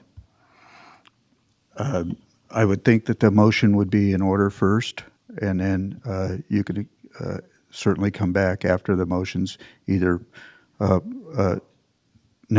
afterwards you can state the reasons why you chose to vote the way you did. Would that be Mr. correct, Chairman? Mr. Taylor? Or I need. Sam Taylor for the record, Douglas County District Attorney's Office. Following public comment, the board may discuss a matter prior to a motion, and once a motion is made, the board may then again discuss the matter prior to actually taking the vote. But it would be up to the chair to determine how best to conduct the meeting in that regard.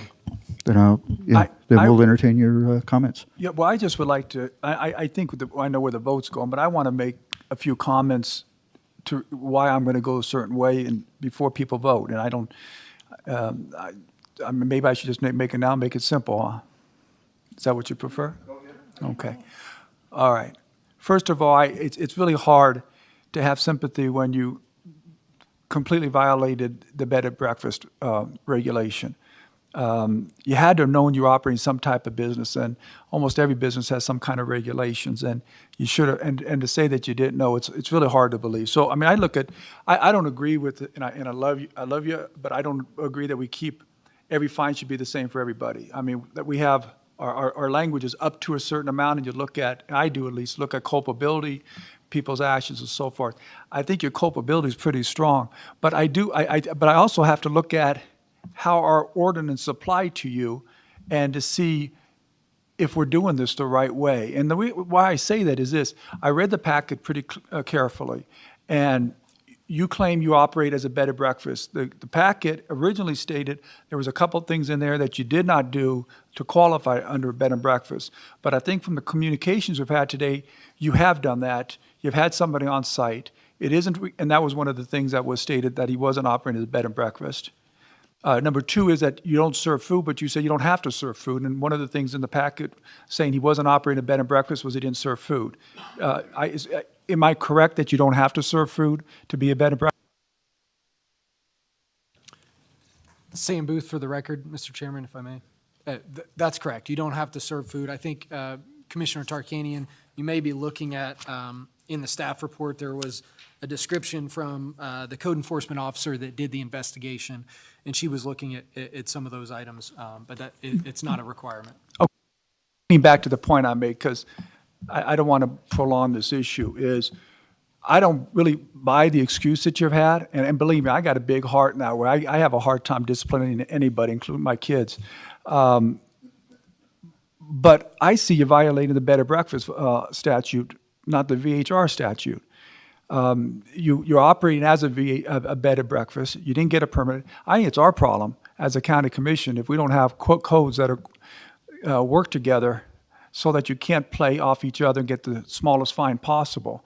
And that's something that we need to address. But I don't see how the board here is going to say, okay, he's not operating, he doesn't have a permit for bed and breakfast, but he operated that way. But instead of fining him for that, we're going to fine him for operating a VHR, even though VHRs aren't even permitted down here. But bed and breakfasts are. So I think we have a problem with what we've created here. I don't think he should get off scot-free. I would vote to fine him a lesser amount. I hear a sentiment on the board otherwise, and that's fine. I vote in the minority most of the time.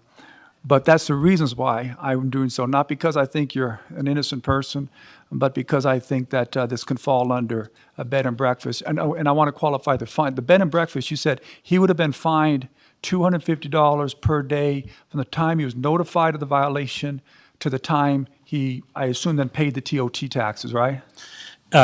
Yes, Commissioner Tarkanian, this is Sam Taylor for the record, Douglas County District Attorney's Office.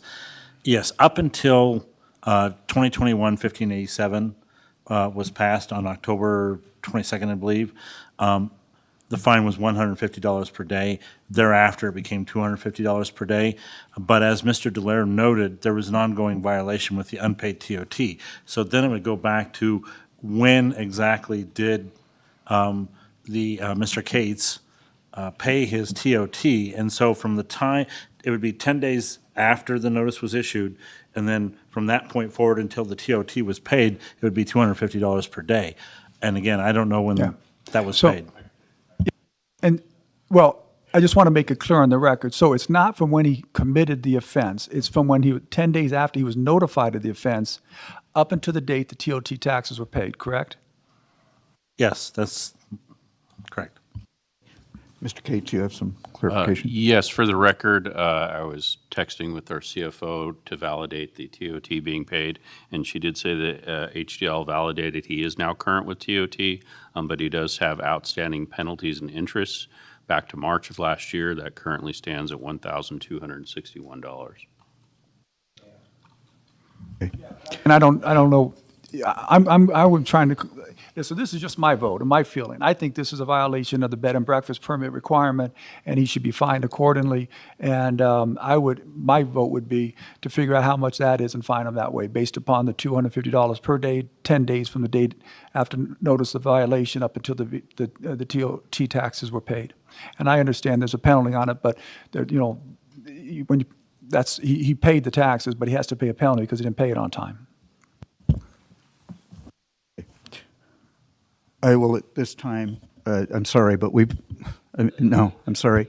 I'm sorry, but we have had public comment. We've heard from Mr. Cates, and we're back to the board for action. So at this time, I would entertain a motion from the board in this regard. Anybody wish to offer something? Yes. Mr. Chair? Noah said. The amount we're discussing here is $5,000. Mr. Cates does have some issues with his personal life. One of the things why I would vote to fine him would be that he didn't take the time when he first came up with the idea of forming the LLC, what he had to do legally. However, being the forgiving person that I am, I would recommend that we not do the $5,000, but the $1,261 that he is paying for penalties and fees right now. So that's the motion. If I make a motion that we do fine him, but $1,261 is the amount. I want to vote for reduction amount, and if that's the one that we have, I will second it. Okay, so we have a motion and a second to fine him basically what he is due in what is due from penalties and fines. Is that right? Which is $1,250. The penalties and fines are paid to, not to us, it's to somebody else, so he has to pay that twice. Is that what your motion says, Walt, or you just saying, oh, I can't, okay, I got to withdraw the second, because he's got to have some type of penalty to the county for operating without the bed and breakfast. Mr. Chair, I withdraw my motion. Okay, thank you. And I guess my comment was going to be that those fines and penalties are a separate issue. This is for operating a vacation home rental. Is that right? So we can't involve that process. So now do I have another motion regarding either approval of the appeal or denial of the appeal of the $5,000 fine? Mr. Chair, if I may? Yes. The board does have the power to modify the penalties. So there could be a motion to deny the appeal, grant the appeal, or to modify the appeal. Right. Yeah, right. So the appeal, denial, or approval does not require that we fine the entire $5,000. Is that? That is correct, Mr. Okay. Chair, and Sam Taylor for the record. Okay, Now, thank you. Let me rephrase what I said before. It's actually the same thing. Actually, I move that we levy the fine at $1,250 payable to the county. I'll second that. Okay, we have a motion to levy a fine of $1,250, and there's a second by Mr. Tarkanian. So I have a question in that regard. So it would be a fine to the county for violation of the VHR permitting process of $1,250 plus he would still be required to pay the $1,250 to the fines and penalties. Is that correct? Okay, I just want to make sure we're all clear on that. I'm clear on that, except I think it's a violation of the bed and breakfast permit requirement. Okay. Okay. So we are, and I think it's important that we clarify this so that Mr. Cates understands that should we reduce the fine, okay, he's still responsible for the fines and penalties associated with this infringement, okay? And so he's not forgiven that by this motion. That's correct. Okay, okay. Mr. Rice, did you have comments on the motion? No, sir. Okay, so based on that, in order to approve this motion and I want to make sure I clarify it for the record, okay, is we are going to fine Mr. Cates, if this passes, the fine to Mr. Cates would be $1,250, period, for violation of the VHR permitting process. Is that right? Okay. Okay, then I'll ask for a vote. All those in favor signify by saying aye. Aye. Okay, motion passes 4-0.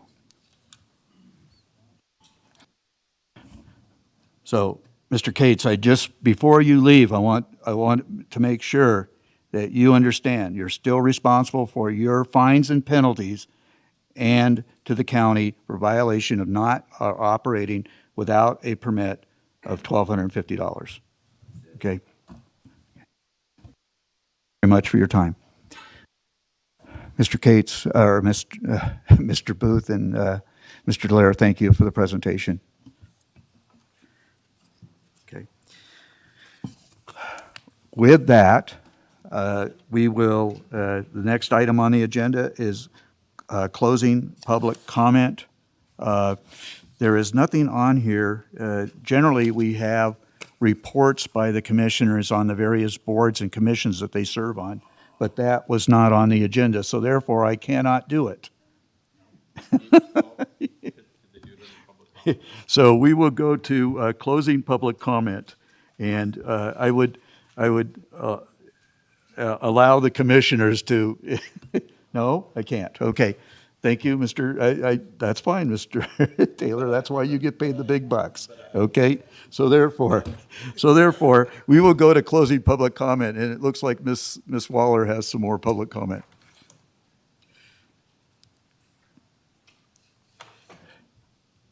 Thanks again for the opportunity to be able to speak numerous times. I attended the January 11th Planning Commission.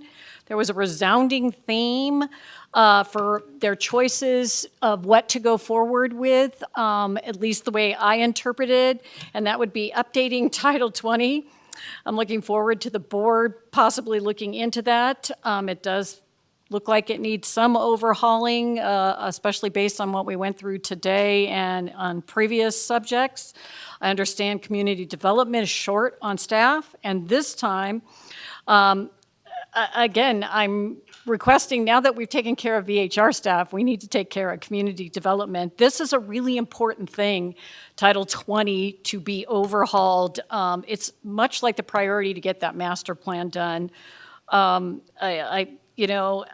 of course, I'm the broken record that community plans need to be updated. It's not fair to continue to allow developers to use community plans that have been outdated for a long time without community input for what they want in their communities. I went through this process for 4 years in Placer County. We are going to also have some kind of deadline on the South Lake Tahoe plan, which is a separate plan that needs to be updated. And I don't know if that one's going to take precedent because we don't have deadlines for our community plans here. And then one question, if possible, if Manager Cates can enlighten us, there's the Sierra Region executives will be featured, and they will be sharing what each of the county's successes, challenges, and future plans are. Don't know if it's under the norms that he can answer that question. Thank you. Thank you, Ms. Waller. Mr. Jackson. Thank you. Jim Jackson. I'd like to thank Mr. Cates' office and the commissioners that were at our meeting for representing the rest of the board, and all of the other county officials. The BLM people have already left, but I thank them out in the hall for the quick response that we had to the problems that our neighborhood was experiencing with the campers out on the BLM land. It surprised me just how fast the federal government moved on this one. But I've already been in touch with several of our neighbors. They are very happy with the results. They're looking forward to them being out there pounding posts into the ground, saying no camping and everything, and that they are still allowing all the ATVs and motorcycles and horses and all that still out there. That's no problem at all. But I wanted to pass on the thanks of all of our neighbors for all the work that you've done, and Mr. Cates' office for putting the meeting together to begin with. And after today's meeting, a little bit of thanks goes a long ways, I think, and everything. So, but that was what I wanted to say. And again, thank you very much. We appreciate it. So. Mr. Jackson, we appreciate you bird dogging this and keeping our feet to the fire on it. So sometimes it takes that too. So. Well, I was told once by the sheriff to be the squeaky wheel, so I tried. So.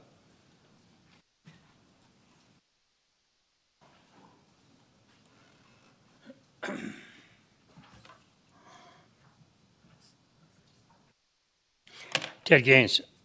I'm glad to hear our chairman talk about our first responders, in respect to our first responders, to be safe. Our building department is trying to run them in the ground. They have no respect for them. They do not recognize them. Your ordinance of 278.570 that you're using, Tim Davis is violating this particular ordinance you have. I will prove it. I had some paperwork for our new chairman the other day where employees are accepting bribes and money, several of them. We have inspectors that are not qualified. Even the town of Yerington has got certified inspectors. We had all certified inspectors. Tim Davis has ran them all off. I've been approached by 3 to 4 fire officials and first responders because their lives are in jeopardy. They're not getting the work they need of our building department. Tim Davis thinks he can do whatever he wants. He's going around. And we have a person in there signing off engineering that doesn't even have a license. Don't have an engineering license. She tried to get another job with the county. They wouldn't give it to her because she did not have a license. But she's signing off engineering on plans on fire department stuff. Now, Mr. Cates says that I was full of SHIT about the tower down there in Topaz. Well, there was an inspector there after I was there. You ought to talk to him because he didn't sign it off either, because nothing was in line for our first responders, our fire people. Anytime you walk into a commercial building, all these residents you're talking about are in jeopardy. The people inspected it are not certified. They are not qualified. I've been doing this for 50 years. I've had inspectors crawl underneath house, text other people when they're supposed to be inspecting my house. I'm watching them. They don't check for carbon monoxide smoke detectors. I put 9.5-inch steps in the house just to see what they'd say. It was fine with them. That's a clear violation. I had to change them as soon as he walked out. They are now 7.5, each one of them. That's the kind of inspections we're getting. Patrick Cates knows this. These people are illegal. And if you're truly concerned about it, Mr. Gardner, you will do something about it. And I got some papers that will do you no good for me to hand you because you don't know the players in this. But we have major finance people doing favors for our inspectors.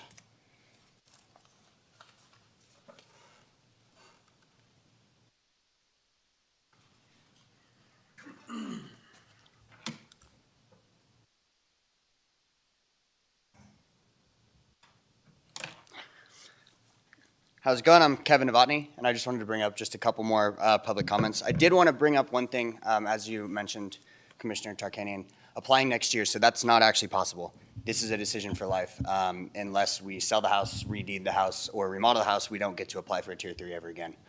So I want you to know that that's a decision that was based on if you guys had the idea that we were able to apply again next year.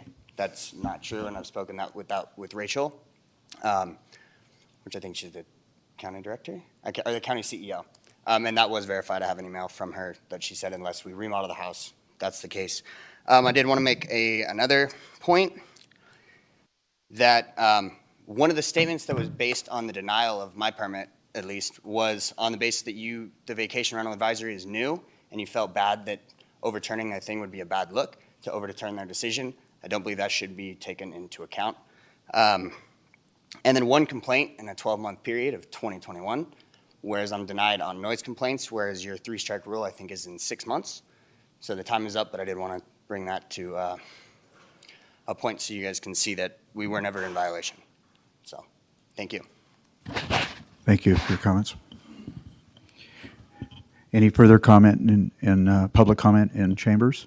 If not, then we'll go to possible comments on Zoom. Thank you, Mr. Chair. Marsha Johnson for the record. At this time, we have no public comment online. Okay. Then with that, gentlemen, the meeting is adjourned. Thank you.